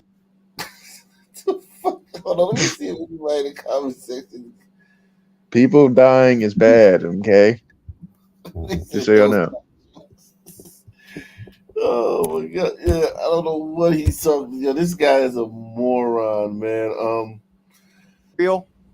All right, Austin Pratt reporting. Well, it's been a violent week in Birmingham. At least According he to was our records, confident. there have been 12 homicides since September 18th, 4 of which happened Saturday when 4 people were killed and 17 others were shot outside Hush Lounge. The latest happened Tuesday in the 300 block of 27th Street Southwest. We need the community's help to help our city change the culture. Someone willing to. Police Chief T.I., man. Not the Shout out to London police chief. Shout out to Payday on Savage. He said Payday is on Friday. Here's money for tacos. Shout out to you, Savage. To confront another one with a weapon over something as small as a Facebook dispute, that's a culture issue. Now, anyone with information on any of these shootings is asked to call Birmingham police or Crime Stoppers to stay anonymous. For Saturday's mass shooting, you can scan the QR code on your screen to report any information directly to Birmingham police. So what can be done? A program through the Jefferson County Resource Center is working to aid troubled youth and combat violence before it happens. Restore Birmingham offers support services to court-involved youth and their families. The Restore program is credited with reducing the number of... Hold on, let me see what Restore stands for. Credited with reducing the... Reduce, educate... Support, train, organize, realize, and empower. Oh, empower? Yeah. Empower or employ. It's probably not employ. Yeah, I knew it was going to be empower. Employ would require, like too much actual responsibility. We're not trying to actually, do shit. Employ. Yeah, somebody might have, when they came up with this stupid slogan, they might have said employ to begin with, and then some son man was like, oh, yo, I'm feeling that second E, though. Can we do something about that? Yeah, it's hard to employ that group, that subset, that subculture. They don't follow directions. They'll fucking shoot the manager and shit if they get manager writes them up or some shit. They'll fucking kill the manager. Number of youth charged with murder up to 80%. Restore also reduced victims by more than half. The program helps with assistance ranging from school to transportation and helping them work through their emotions. We also have workshops twice a week on Tuesdays and Thursdays, which allows our youth the opportunity to come and learn about conflict. So hold on, they're taking credit for, they slipped that in right quick. I was just about to say that. So they're saying, what are they taking credit for? 2023. Youth charged with murder. Okay.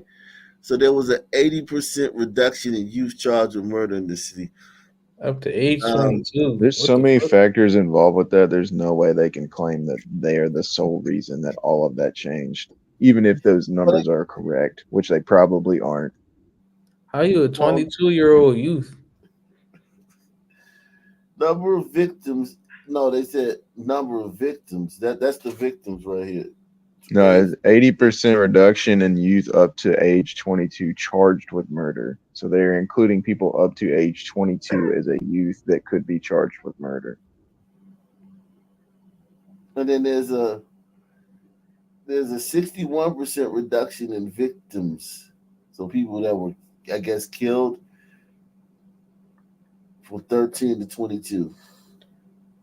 So I guess they're leaning into that new thing where they say your brain doesn't fully develop till you're 25. They're inching towards that. I just want to know how the fuck on. I just want to know how the fuck on Joe Biden's Green Earth that they come up with this, uh, with this with this method to show that they're the ones that directly caused this dramatic decrease. Yeah. They have no way to measure that, I promise you. All they did was look at 2 sets of data provided by the city, and then they were like, oh, it went down. That was us. That's all they did. Murder up to 80%. Restore also reduced victims by more than half. The program helps with assistance ranging from school to transportation and helping them work through their emotions.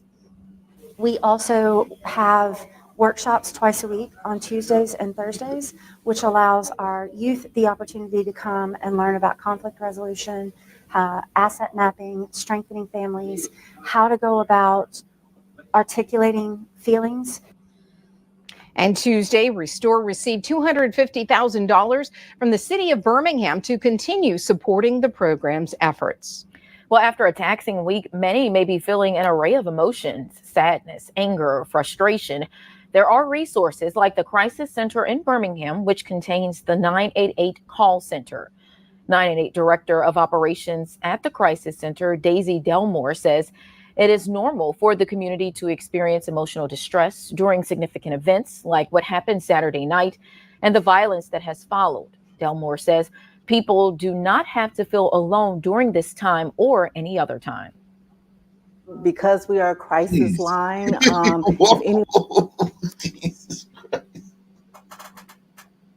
So what do you think the number to call is in Africa with all the violence over there? Like, what crisis line do they call? You call up 1-800 Boko Haram. I don't know, man. I think you just goddamn Africa, man. They don't really have 1-800 Miss like Cleo that in their cities, man. So like they don't deal with this. Yeah, I'm gonna go ahead and say that's not a thing over there. You call up them kung fu grannies. That's who you call up. Solve some crime. This is who's in charge of your. Ugh. Do not have to feel alone during this time or any other time. Because we are a crisis line, if anybody's dealing with emotional distress, we know it causes anxiety, it causes depression, it can cause them to want to be suicidal or fear what could happen to them. It could trigger people's trauma that they already experienced. So we definitely are here that they can call us and let us know their feelings. And if we can help them, assist them with getting counseling services, we're there.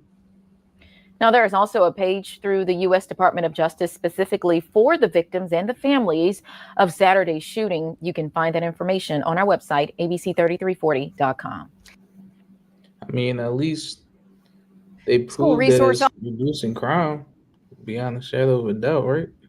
You know, they showed us a chart, so that's all I need to see. That chart was kind of janky too, man. Yeah, that chart was some Officers fifth in the grade spotlight bullshit. with recent school shootings and a wave of threats. Tonight, the I-Team Cynthia Gould with a look at why so many schools still don't have an SRO in these challenging times.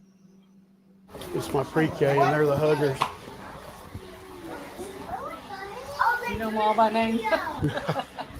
No. SRO Brent Hudson has walked this beat for 5 years. So how many miles do you suspect you cover each day? It's somewhere between 5 and 10 a day. He covers 3 Walker County schools, Curry Elementary, Middle, and High School, roughly 940 students. Everything's a money thing at this point. We could use 2. I mean, 2's better than 1, but yeah, we could use the help. But we make it work. Working to make sure doors always locked, classrooms checked, and relationships built. Well, when I first took this job, I really didn't understand the depth that it would go to. And the more I went to the training and the more I got into school, it's very important. 60 plus cameras help him and staff cover all this ground. Each year added security. So this used to be wide It open. used to be a wide open space with a chain link fence at the very end of it. They blocked us off pretty good. I mean, if somebody wants to get in, they're going to have to work for it. They've been fortunate here, not even a fight in 2 years. But across Walker County, a few guns. So why the fuck? Yo, they got this nigga at this school. He need to be where them niggas at. Not even No. a fight in 2 years. No, leave them alone. Not even a fight in 2 years, yo. Yeah, this is a white school with white people money that's making sure that shit's tight.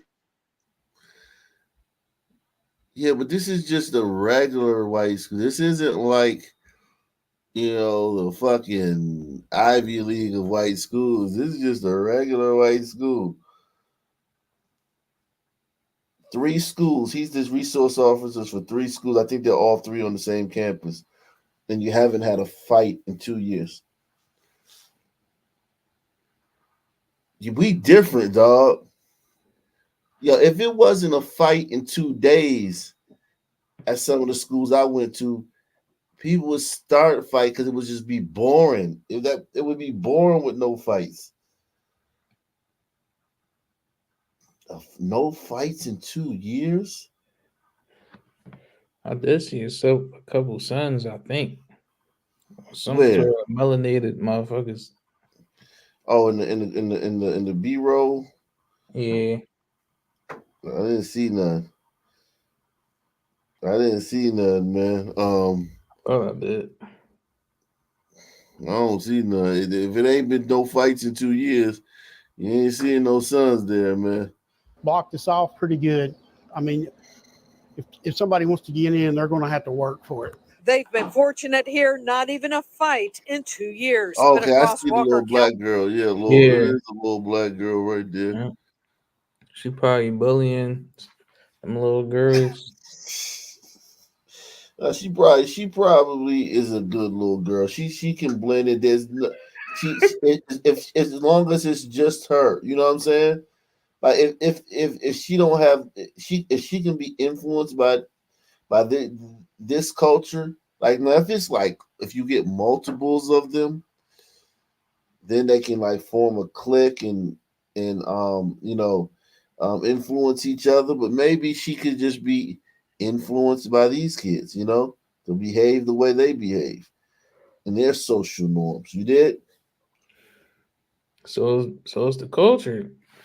Just No, what I'm saying is that when it's only one, say she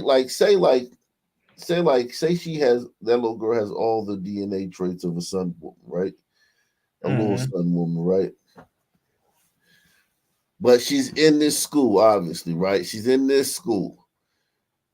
There's not a good what is it word? A fertile soil for those DNA markers to be expressed. You understand what I'm saying? Mm-hmm. So it's possible that, like say she wants to be cool, she acts like a white girl in this area because that's what makes you cool to there. Acting like a hood rat probably doesn't get you the status it would get you in this crowd. You know what I'm saying? That's what I think.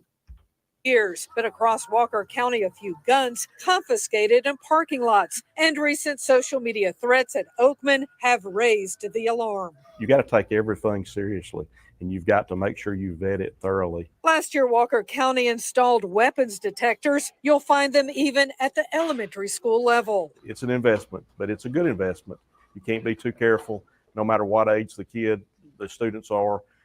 It's what they experience at home and what they can bring from home. And for the future, panic buttons. Times are changing, and we have to change with the times. The projected cost is steep, $700,000 to $800,000 over 3 years. GAM would also like an SRO in every school, but needs help from the state. So right now, we're not getting any funding for the SROs, so that would be, my call if the legislature is listening and they could add that as a line item to the budget.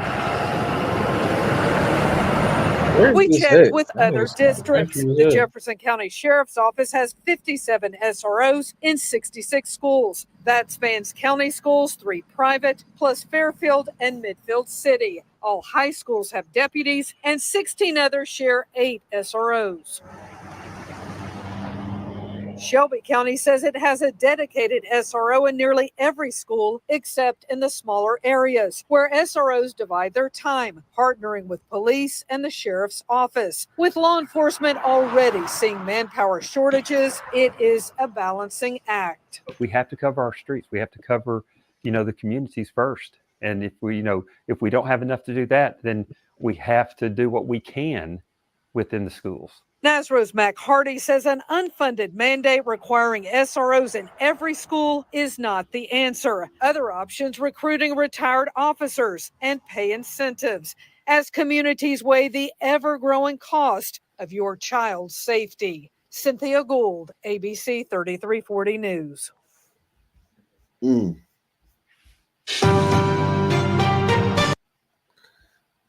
That is still crazy, though. No fights in 2 years. Sheesh. Who remembers the movie Class of 1999? Not me. What was it about? Pretty much what we seeing now in the schools. Chaos, murder, weapons, all that old crazy shit. So that was a documentary or a movie? No. It was an actual movie. It came out back in the day. It's like back in the 80s sometime. Back in the 80s, god damn. Yeah. I've never heard of that movie a day in my life. Orleans has recently seen a dramatic drop in violent crime. The question now is, how do we keep crime down? Todd Strong shows us how data and the community fit into the puzzle of crime prevention. It's part 2 of our series, Battling for New Orleans. The violent crime reduction in New Orleans is taking place on multiple fronts. It's happening in police districts like the one in New Orleans East. The 7th district is leading all of our districts with a 40% reduction in violent crime. It also involves people in agencies, such as the Orleans District Attorney's Office, playing unconventional roles. Since last year, it's been more active in preventing crimes, not just prosecuting them. It has resulted in the most precipitous drop in violent crime of any city in the country per capita. Like, how did we arrive at this point that we're seeing this crime reduction in New Orleans? What's your theory behind that? It is one, swimming upstream, right? Doing work that is harder, that the community can believe in, have faith in, have confidence in. DA Jason Williams says that hard work includes a program known as DICE. So that's a data-informed community engagement. God, So like it's a these really fucking important acronyms, man. DICE. You can walk around the fucking dictionary in these black cities, figure out what the fuck's going on. Purposeful engagement, community work. Data-informed community engagement. Wow. RTM analysis and neighborhood selection. because we start with the data. Daniel Shanks is the DA's point man on DICE, which started last October. Internally, the office refers to it as No DICE. The NO stands for New Orleans. Shanks explains what drives No DICE. The data tells us where the issues are happening, what some of the environmental factors that could be contributing to those incidents of gun violence.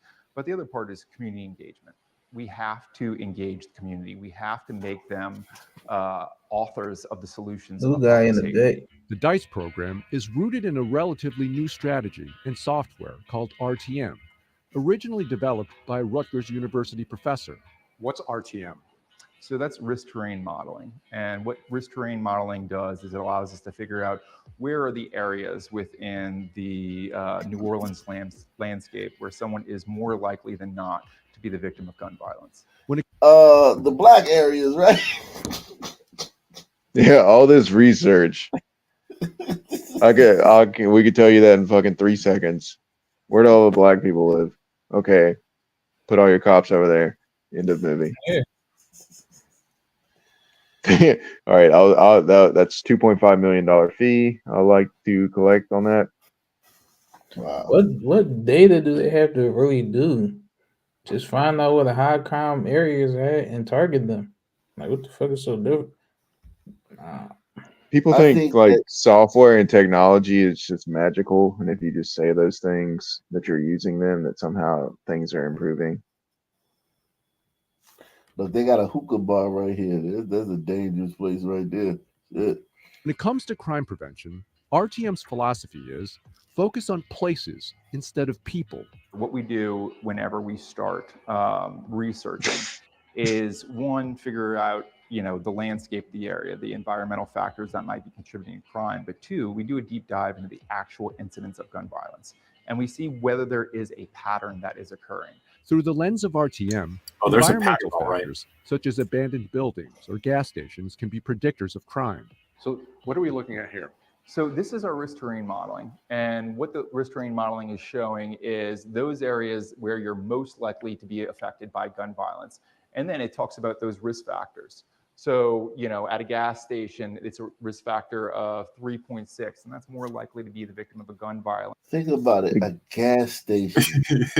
This retard with all his technology literally just said inanimate objects are the reason these crimes are occurring.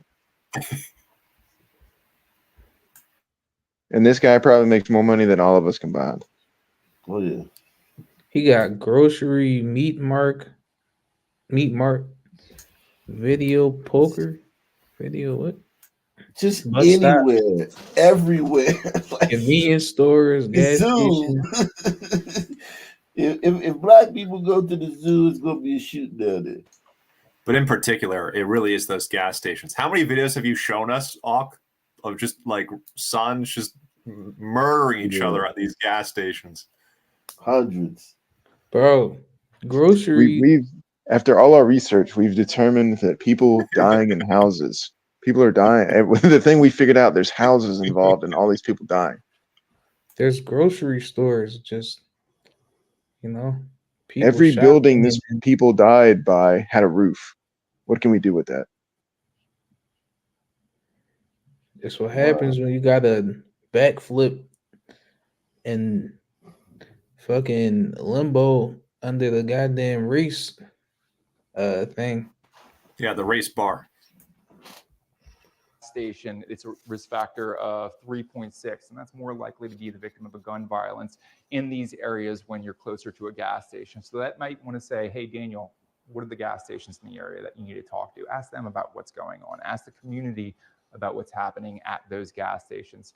As Shanks started sifting through the crime stats in the Tremaine neighborhood, the data kept pushing him here to the 1200 block of North Claiborne Avenue. And the first thing that jumped out to us was the 1200 block of Claiborne.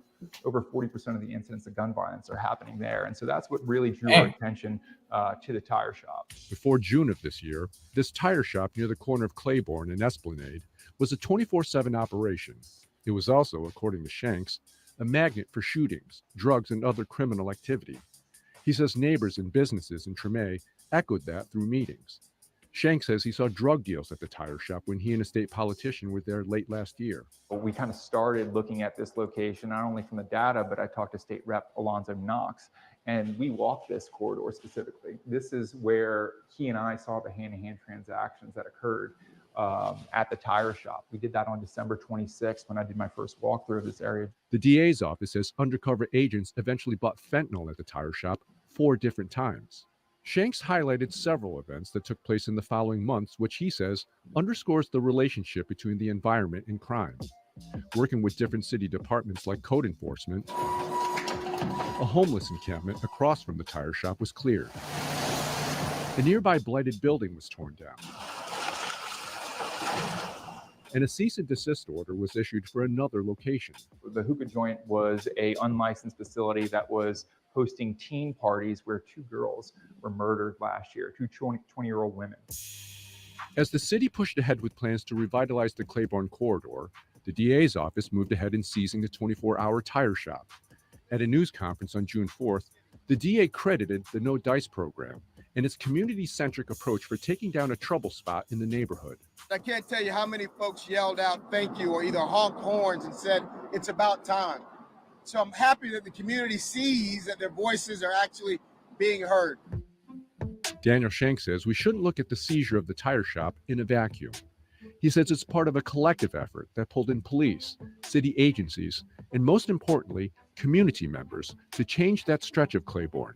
So it's a really transformative approach, which brings us to the numbers. When we looked at that New Orleans city dashboard, last year we had 4 homicides along this corridor, 0 this year.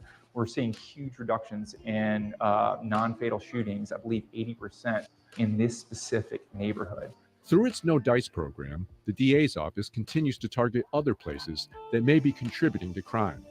Earlier this month, the DA, along with the NOPD and a host of other departments, shut down the London Lodge Motel on Airline Highway. Next week, in our Battling for New Orleans series, we'll take a look at what local law enforcement says is perhaps the most important element in the city's dramatic drop in crime. Okay, so they're not going to tell us the most important element until next week. Fuck, man. That's wild. I think sometimes things happen. Like you have so many people get killed for a certain amount of years, and then there's just a natural dip because the streets got to replenish itself. You know what I mean? Well, it's just weird that they think that the people that you're just driving off of these particular locations are still people that still are going to commit crimes. They're just going to move somewhere else. It's not the building. Yeah, this whole thing in the end it was a big letdown, man. I thought they were gonna give us the silver bullet to stop crime, and it was kind of like, you on the hub, you see like a good preview, but then you click on it, and then you like, God damn, this shit wait. Maybe by dispersing though, they can maybe get a year or two of a dip, like you said. Like if they just dilute the concentration of guerrillas in one area, right? You might get a good 6 months until they find a new area to concentrate in and fuck Well, up. if you read between the lines of what they said, they actually kind of admitted if you have a large concentration of blacks, that is what happens. That is the problem. He said that at one point in there, but he just kind of breezed through it. Do you think the Negro students ever will get in here? I think they'll get in here, but I don't know how long they'll live after they do get in here. That's my honest opinion. I'm talking to you my honest opinion. Because they cannot keep the police out here always. I don't think they got any business in here to start with. Well, what if the president brings in federal troops? I don't think the president has under the Constitution, the president has any authority to send in federal troops unless our governor asks for it. They're taking all of the state rights away from the states when they do a thing like that. So that's only my opinion of it. Good evening, ladies and gentlemen of the television and radio audience. In view of the decisions I have made, I think it is well to review for the people of the state and the nation some of the background in the tense situation which has now developed relative to the forcible integration of the public schools of Little Rock. This is 1957. This is like 20 years before busing, maybe 15 years before busing. They was trying to integrate the schools. Black folk was trying to go to school with white people in the 50s. Mm-hmm. Because they see the good shit and they don't know how to build it for themselves. And white people was resisting this. These white people back then, they had a different dynamic. They weren't, you know what I'm saying? They were coming out of a world where they were on top. They were clearly on top, and they were clearly the dominant race. You didn't have the Hart-Celler Act yet. The Hart-Celler Act is like what, 8 years 65. later after this. Yeah, 8 years after this. So mostly even the immigrants that are coming in are from European countries. So yeah, this was like your golden age, Gliders. Telephone calls have come to me at the mansion in a constant stream, and the expressions of awe are the fear of disorder and violence and of the harm that may occur on the morrow in this attempt at forcible integration of Central High School. Units of the National Guard have been and are now being mobilized with the mission to maintain or restore the peace and good order of this community. Advanced units are already on duty on the grounds of Central High School. And in conclusion, let me state, for all to hear and to heed, the public peace will be preserved. Thank you, ladies and gentlemen.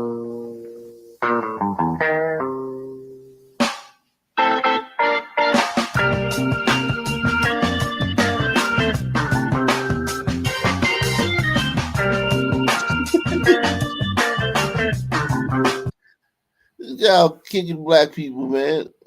Pushing black people that's trying to go to school with y'all, man. Don't let these people go to school with y'all.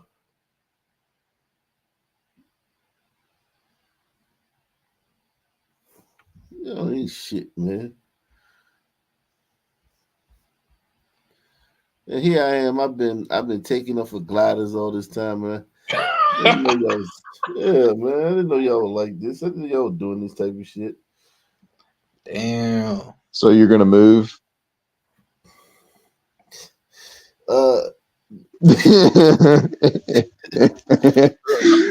Pause. I'm doing reconnaissance, man, for my race, man. You're gonna send info back to Baltimore where the HQ's at? Yeah, man. Salute to Deluxe 247, aka Cal Ripken, aka the real MVP, coming through once again. You're about to make Ike rejoin the 5%ers. Right. Look at this. So they're not wanted, Negro. Go away. Yo, imagine like just I couldn't do this shit, man. Like these niggas clearly don't want you around, dog. Why the fuck do you want to be here so bad?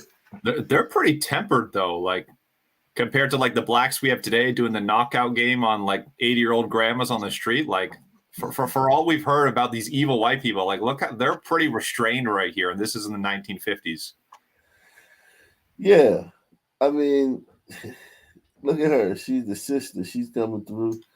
She just wants to go to that school. She wants to go to school with these fucking people, man. That is crazy.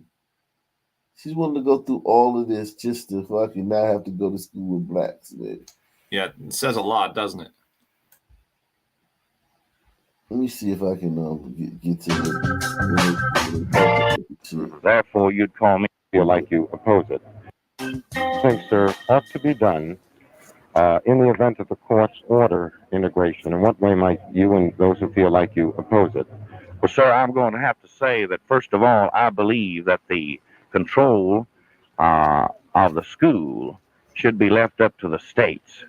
Therefore, you'd call me a states' rider, and that's what I am, sir. I don't believe that the federal government should have any control over our public state schools.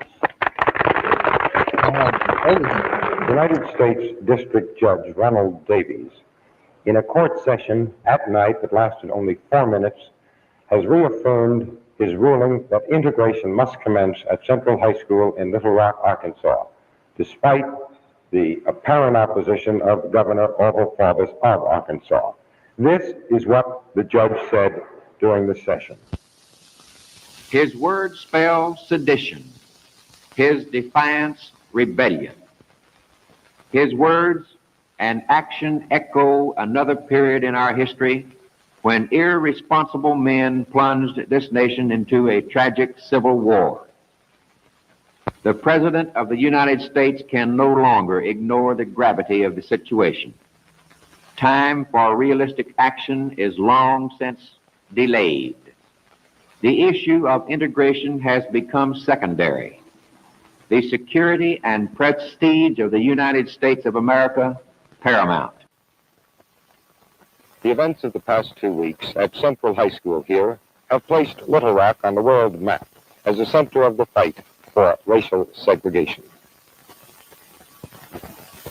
This was an unlikely city for such a reputation.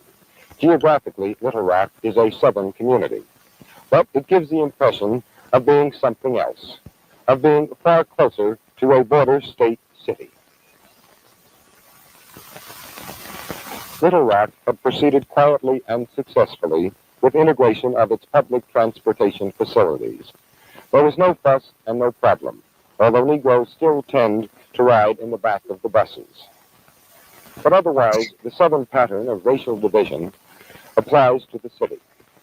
Theaters are for whites only or for Negroes only, or have segregated seating arrangements.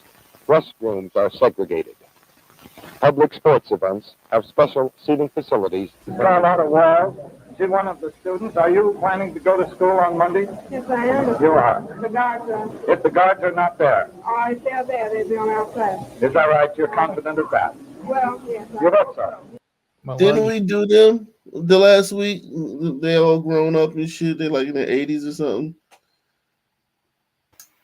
Yeah, is that a dude in a dress on the left there? God damn. 1950. Real shit. That's a dude, right? Yeah, that's definitely. That's she probably from Philly, man. Fine, thank you very much. Yes, and are you going to offer these children any special measures of protection inside or outside the school as superintendent of schools? We offer them the same protection we do all other students. Are you confident that you will be able to deliver a day's education to all the students at Central High starting on Monday? We are most hopeful of that. We believe we will be. A major part of the responsibility for the disgraceful developments in Little Rock yesterday must rest squarely upon the shoulders of Governor Faubus. By his handling of this situation, by his calling out the National Guard in the first instance, he actually tended to invite the very developments that occurred, because the idea of violence was inevitably planted in the minds of people who otherwise might very well not. Now let me make it very clear that federal troops are not being used to relieve local and state authorities of their primary duty to preserve the peace and order of the community. Nor are the troops there for the purpose of taking over the responsibility of the school board and other responsible local officials in running Central High School. The running of our school system and the maintenance of peace and order in each of our states are strictly local affairs, and the federal government does not interfere except in very special cases and when requested by one of the several states. In the present case, the troops are there pursuant to law solely for the purpose of preventing interference with the orders of the court. The proper use of the powers of the executive. This the president talking about this shit. Yeah, that dude killed more gliders than any son could ever dream of. How so? In World War II. Oh, okay. That was him? I thought that was Roosevelt. No, he wasn't the president then. Who? Oh, this guy was a general before he was the president? Mm-hmm. Oh, yeah. Oh, wow. He killed so many damn Germans after the war was over. Oh, wow. Wow. Right. And thank you very much. It's early morning here at 1121 Cross Street in Little Rock, and a new school day is dawning. Melba? Yes, Mother. You better hurry. You're going to be late for school. Here I come. As usual, the girl in the family is running a little late. The girl is Melba Patillo, 15 years old and a very new junior at Little Rock Central High. Melba's mother, a teacher in a segregated high school herself, has breakfast on the run, ready and waiting for Melba. On the surface, just like another school day, but this is only Melba's second day in newly integrated Central High. We are now an occupied territory. Evidence of the naked force of the federal government is here apparent in these unsheathed bayonets in the backs of schoolgirls.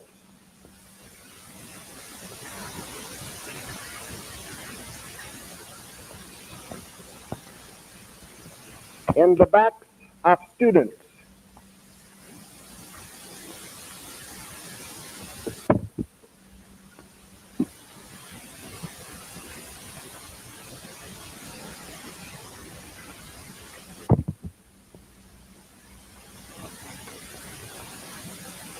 And in the bloody face of this railroad worker who was bayoneted and then felled by the butt of a rifle in the hands of a sergeant of the United States 101st Airborne Division.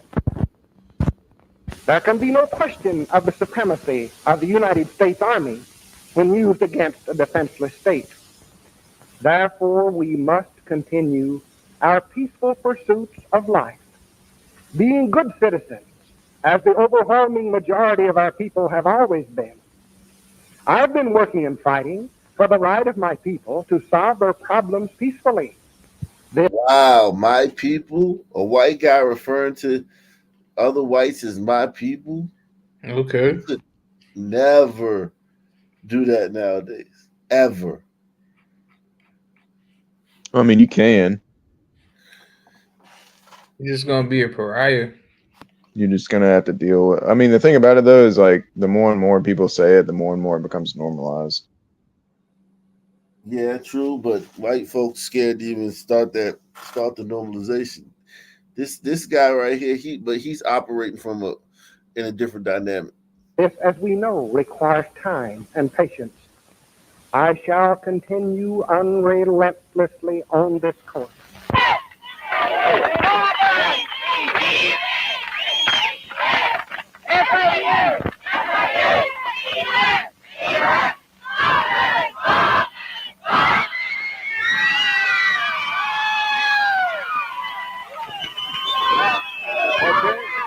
What's this all about? Well, certain groups have voiced their opinions that the school should be reopened even if it's on an integrated basis. And we just think that we still have the majority of the people behind us backing Faubus and wanting segregated schools.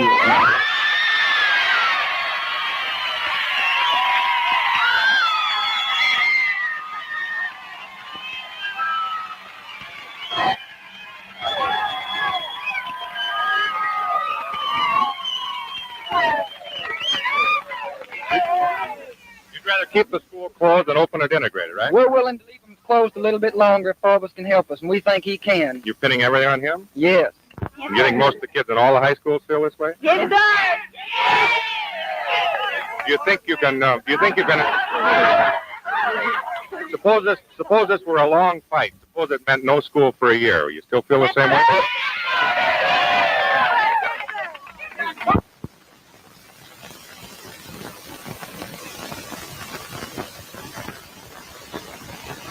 These people had no idea that one day these gliders, they probably looking at you gliders nowadays, man, like, yo, what the fuck happened to us, man?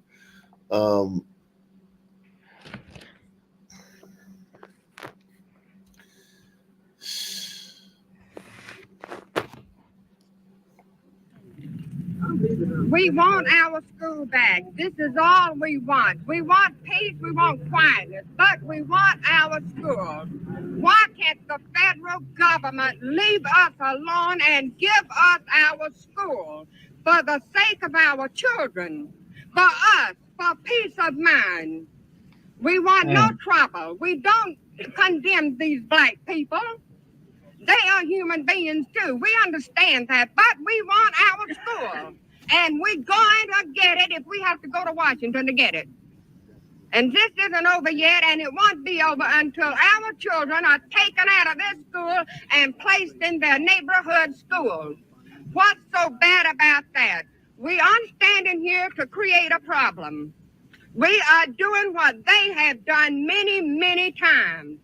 Now, is that wrong, people of this world today? Is it wrong that we stand up for a change? For the first time, we are standing up for our rights. What is wrong about that? And why did he have to come over here? To order us to do what they want us to do. Now we're not going to do it. That is over. Amen. These people fight for your rights. And I mean fight for what you think is right and what's in here to fight for. You got a heart, you got a conscience. Fight for it. And give it all you got. And I mean the people of the world today better do it. Because if they don't, they're going to be dominated throughout this world by this federal government, which is dominating the world today. No matter who you are, black or white, if you feel that it's right, fight for it. But fight for the right thing. Don't create a disturbance, but fight for what you got and for what you worked hard for. In my opinion, if anybody had the right to fight, it's the Indians. They were the ones that were here in this country before the white people. Yeah, you let her talk too long. You just went way out of. As a woman, she needed to be. She needed to be stopped like maybe 3 minutes ago. She was cooking and she just got tough. Then she started talking about white and black. That's when I knew it was gonna start going downhill. I couldn't see, but you were. Watch you ride on me.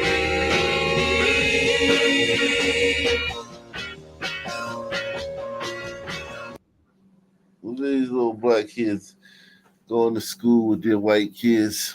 Oh man, she got four little schools. God dang. Probably no dad. That's crazy, man, that we fought for this. We fought hard for this, man. Over decades and decades to go to school with white people, man. Only for them to then turn around and just evacuate those schools. Like literally, if any public school in any major city, man, there's no white kids in it. So basically, we just jacked you for your schools. At the end of the day, we just took your schools. We didn't integrate them. We took them. This was 75 years ago. I mean, they're not accomplishing the same thing anymore, so it's not like we lost anything. They took the school over and then turned it into... we did lose, though, because we lost. You lost the buildings, but the purpose of the education is not like we were deprived in education. We just had to choose a different means to get it. I'm not saying this is a victory, and I'm not for it, but I'm saying, these people, it's not like we're not allowed to go to school anymore. Well, okay, sure, but we lost in the sense that, we just allow minorities to drive their foot up our ass even further. We shouldn't be doing that, but the notion that we're not allowed to go to school anymore, that's very different. Right. Well, you could take a bunch of gliders and teach them in the middle of nowhere. It won't change. It's not like it really matters where they're being taught, right? Yeah. Gliders can pick up information. They can retain information and follow sequences and shit like that. Good. That's the talking point, is that it's the schools. The schools is the problem. Yeah, that's the main thing the Sons say, is that they don't have the right schools. Yeah. It's you can put a son in any school you want to. You can, if you put enough of them in it, it's going to go to shit. It doesn't fucking matter. It's not a magical thing. It's the school. It's the lack of professors, the lack of funding. Classrooms, smaller classrooms. The classrooms are too big. It's not. They're not feeding them right, or there's lack of funding for lunch and shit. The textbooks. The textbooks are too old. Yeah. And All the right. teachers, we need more black teachers because the white teachers don't understand. we need black. Yeah, and then we need the black teachers that understand the black experience, just so you can learn how to fucking do fractions. math. You gotta learn black math. well, then they don't even teach them the shit because they're like, well, math is just white people bullshit anyway, so they just don't teach them anything. It's racist. Yeah. There is more than just the color of skin separating the blacks and whites in this neighborhood of Augusta. This high fence that people refer to as the Berlin Wall has actually divided the neighborhood for the past 2 years.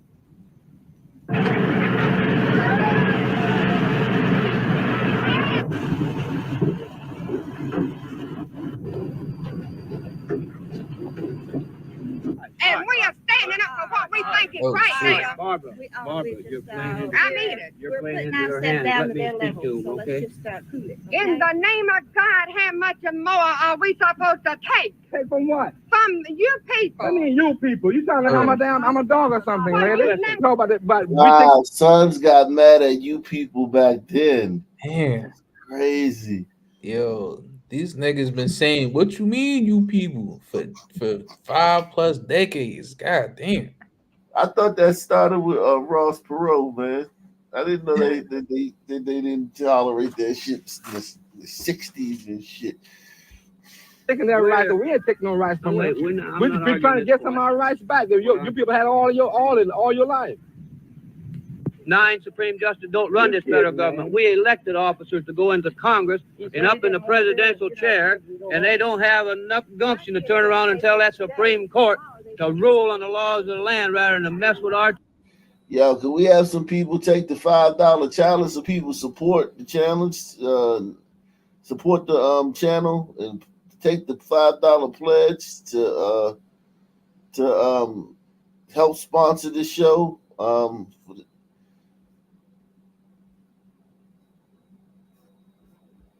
children and ruin our education and put our country down. You kid, man. Now, there were appointed officials, and we'll impeach every one of them if we have to get this country back. Well, do it then. Maybe by the time somebody do something, now all of a sudden the tide is turning a little bit, and you see how things feel. Now you all come upset, huh?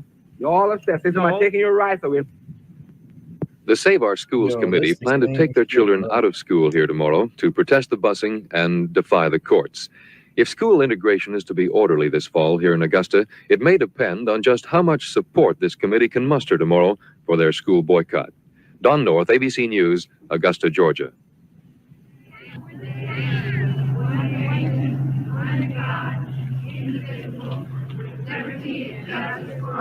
Give us this day, bread. Give us our...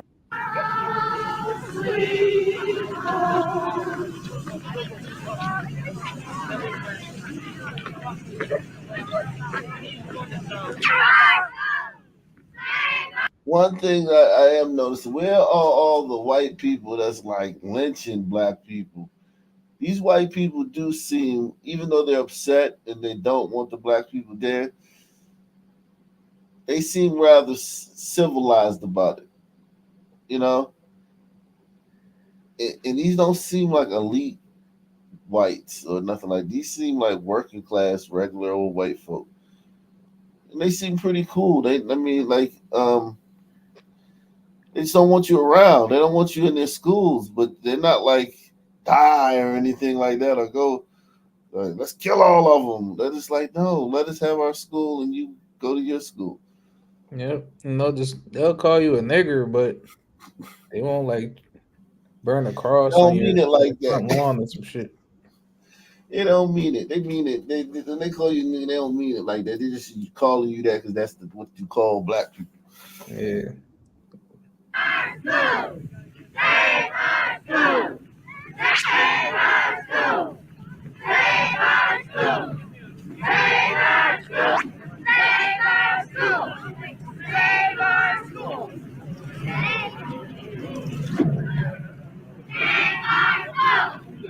Watch the who the fuck is this nigga?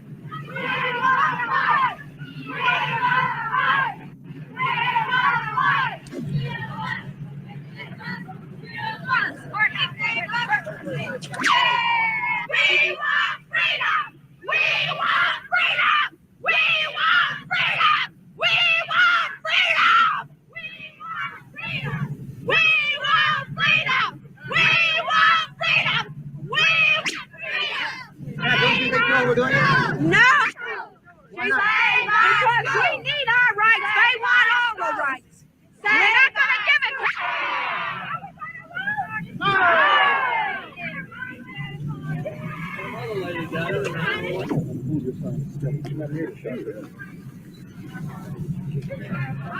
it's so corny. I know. Well, look, we didn't get the shots before because you turned the signs away.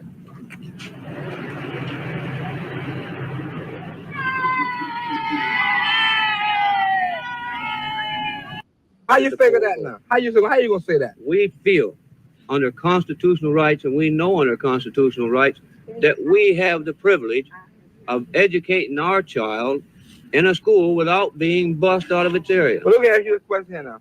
Okay, I've been in the army for 17 years, living right on Fort Gun, defending my country, got two wooden legs to prove it here. Yes, Okay, now, I used to walk, my kids from Fort Gun to Tut, passing 25 schools to get over there. What do you think about that? How you think we feel? Can we get some subtitles? I'm in the service right now.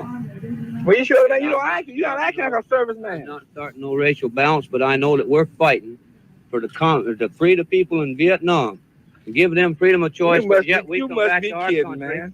We come back to our country, and we don't even have the freedom to send our children to our own school in our neighborhood that we're paying taxes. Okay, now you talking like your leaders are using you, we feel, as a pawn for their own financial and political benefit. And you watch and see if this country falls. You will not have the freedom to walk up and down this street, but your leader is going to be standing you high. must be kidding, man. We got people got killed in Korea many years ago and come back here, can't even say one word, can't even go and get a decent meal downtown. You talking about freedom? You must be kidding. Can I ask you one question? Ask me whenever you want to. Before the news, if you said we don't I want didn't you say that. I didn't say that. I mean, you can say what you want to put words in my mouth. That's the problem right now. You always want to be the upper hand. You can't be in front all the time, man. What's wrong with you? The upper hand on us. We're not done. You can't be up in the front all the time. No kind of sense to come out here and stand in front of the school every day. Yesterday, people brought the kids over here. Whole traffic jam out here. How about the one traffic in Black Hills yesterday? Well, that's all. You got the same problem. Have you seen any blacks over there standing around the school? No, not one. Yes, I did. Not yesterday. Yes, I did. Yesterday, I happened to be there. You were there.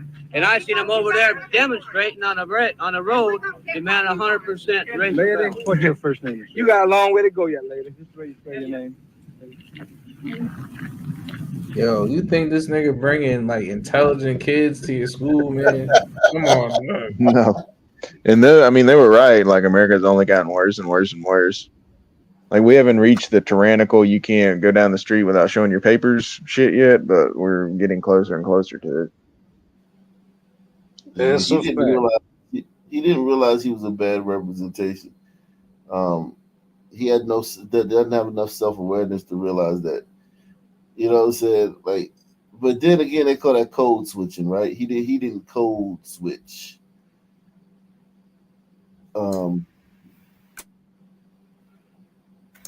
That whole thing was pretty tame. Yeah, it was. I feel like we already addressed that. We feel like blacks exaggerated about. Absolutely. About their experiences with whites. I think, especially when we talked about lynching, like, yo, you raped a little white girl and got arrested. They came down and they came down to the jailhouse and took you into custody from the sheriff and killed you themselves. Yeah, like that guy yesterday. He would have been lynched. Exactly. He would have been lynched. He would have 1,000% deserved it. But yeah, it would have been. It wouldn't have been like just whites marauding through the countryside, grabbing any black person they see and shit like that. You know what I'm saying? White people genuinely do not want to be around black people for obvious reasons on the panel here. Like, there's just no reason to want to be. You always lose if you're in the presence of blacks. Like, that's just kind of how it is. Yeah, we have a way of like destroying y'all, man. I say the government just keeping it going. That's all. I thought it was the government for the people. Yeah, it's for the people, right? Who would be? The rich people, because their material, everything is being made by big manufacturers, and they're making a profit. Well, yeah. Well, I I got hit by a piece of General Motors shrapnel, you know, from an 81 mortar. You know, they dug it out of my leg and it said GM and it had the numbers on it and everything, you know. So General Motors is making mortars, man. You know, that's what else can I tell you? They're making money, you know, that's what it's all about. Like, they're supposed to be making cars. I'm saying if our government didn't spend so much money on other nations, giving them aid, giving them everything we have, we'd be better off because we could spend our money on poverty. We could clean up the cities. Wow, that sounds like today, like shit, right? Wow. Yep. And white people, like look at these white people. These are regular white people. These white people ain't nothing like to where like blacks shouldn't have been able to compete with these people. Blacks should have been able to compete with these people on, you know, after integration. Like these are the people that we integrated into being around that like literally, like we had to get like 350 points on the SAT to compete with. We have to like have affirmative action to compete. You know what I'm saying? Yeah, you couldn't even compete with like the lower half of the bell curve of the gliders, basically. Yeah. All right, not in trouble. They work real hard. Maybe their wives are working too. And just trying to stay out of trouble and doing the right thing every day, day in and day out.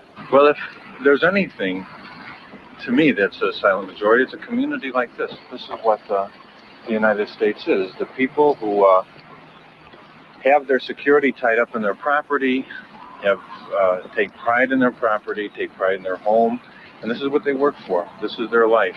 He's trying to be the silent majority leader, and probably a good enough chance. I'm telling that, I can't.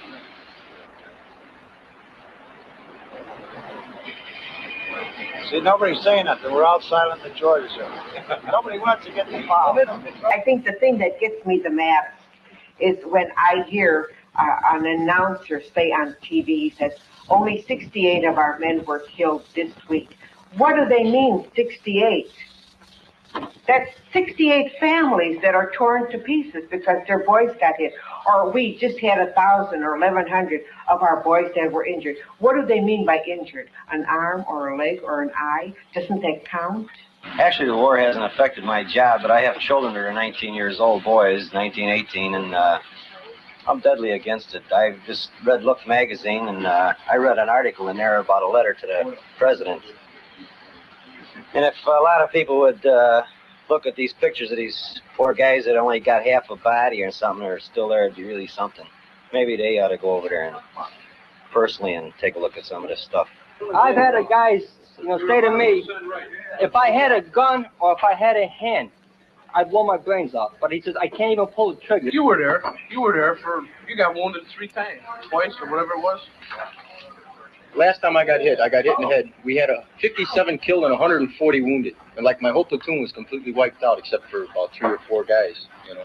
And it's like, it's really strange. I went down to Indiana for my buddy's funeral, you know, because he was a real good friend of mine. And it's really to see it, you know, what the people really go through, when their son gets killed, especially a favorite son. Like he was the only son in the family. You know, I went to a war. I didn't get killed. I'm back here. He was in a war. He didn't get killed. And it's not like a war where, World War II, where we won and that was it and it's all over. Now, how do you think we're ever going to disinvolve ourselves from Vietnam? Win it. Yeah, but you can't win a war like that. Who's paying for the war? We are. We are. That's right. For what? That's right. For what? For what? Yeah. For what? For what? Communism should be stopped somewhere, and it might as well be in Vietnam, because first thing you know, communist China would love to get down into the Pacific. They don't have enough room for their people as it is, and they would just take over everything if they don't stop them in Asia. I don't know. In every war that they say we fight to stop communism, it doesn't seem right, because after all, Russia hasn't lost a man. And look what we've lost. I feel that there are children born in Vietnam that have now grown to manhood and have never known anything but war.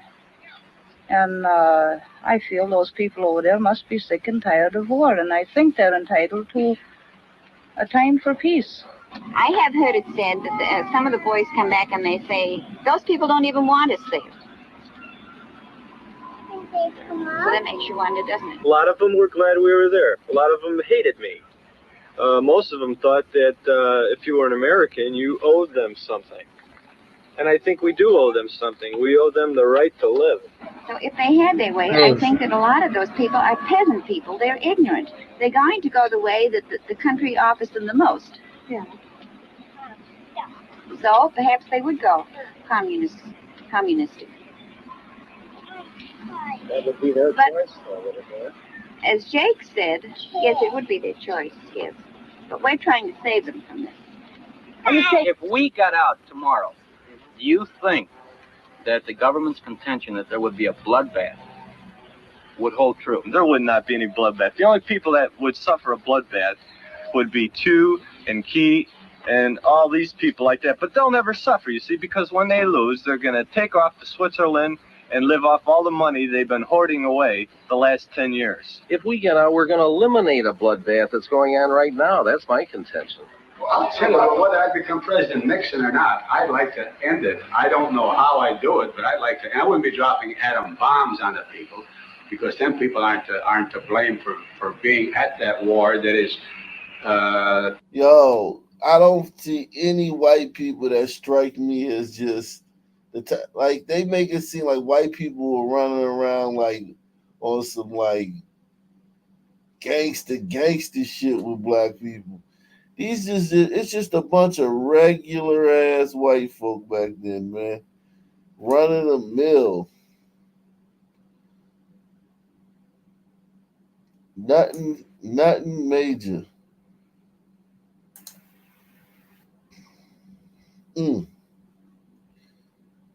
Wow. Oh, Auk, you know the guy, the Marcus guy from yesterday? The actual Justice Warrior dropped a video on him. Yeah, I saw that. I saw the first 15 minutes of it. And I was floored by how much evidence he had in that. Like, I don't know where he got all that evidence from, all the details. But yeah, we came to the same conclusion though with less information. Yeah, basically. But he got all the scoop, the whole scoop. Marcellus was a bad dude, man. 14 It was like a super thug. Yeah, 14 felonies before that fateful day, man. He took a shower too. Like the lady was in the shower, he killed her, and then after she came downstairs, but then he washed up in her sink. He could have stolen all her stuff while she was in the shower and just left, or just left. Yeah. Instead, he waited to kill her, then rape her, then rob her. Yeah, and he took the stuff, and his girlfriend found it in the trunk, and he didn't like get rid of it. Like he, even when they finally like, you know, realized it was him and brought him into custody, he still had items of hers in his car. Like, what was it, like a year later? Yeah, because he's a son, man. That's what you would expect. Yeah. Yeah, he had items of it, and it was other witnesses. The evidence of him. Yeah, exactly. The evidence against him was not just overwhelming. He did that shit. Like, it ain't even know it's just like, yo, you did that. Like, we can be 100% certain he did that shit. What's crazy too is if he was not like a 70 IQ son, man, if he just did the murder, shut the fuck up, and didn't sell the laptop to somebody, he would have gotten away. Right. Didn't keep her stuff in his car. His girlfriend would have never found the stuff. Self-snitching, like it's just ridiculous. Yeah. Unbelievable, yeah. Salute to just some dude, man. Let me get out of here, man. I give me some rest, man. Salute. Same black time, same black channel. Out of here. Night, fellas.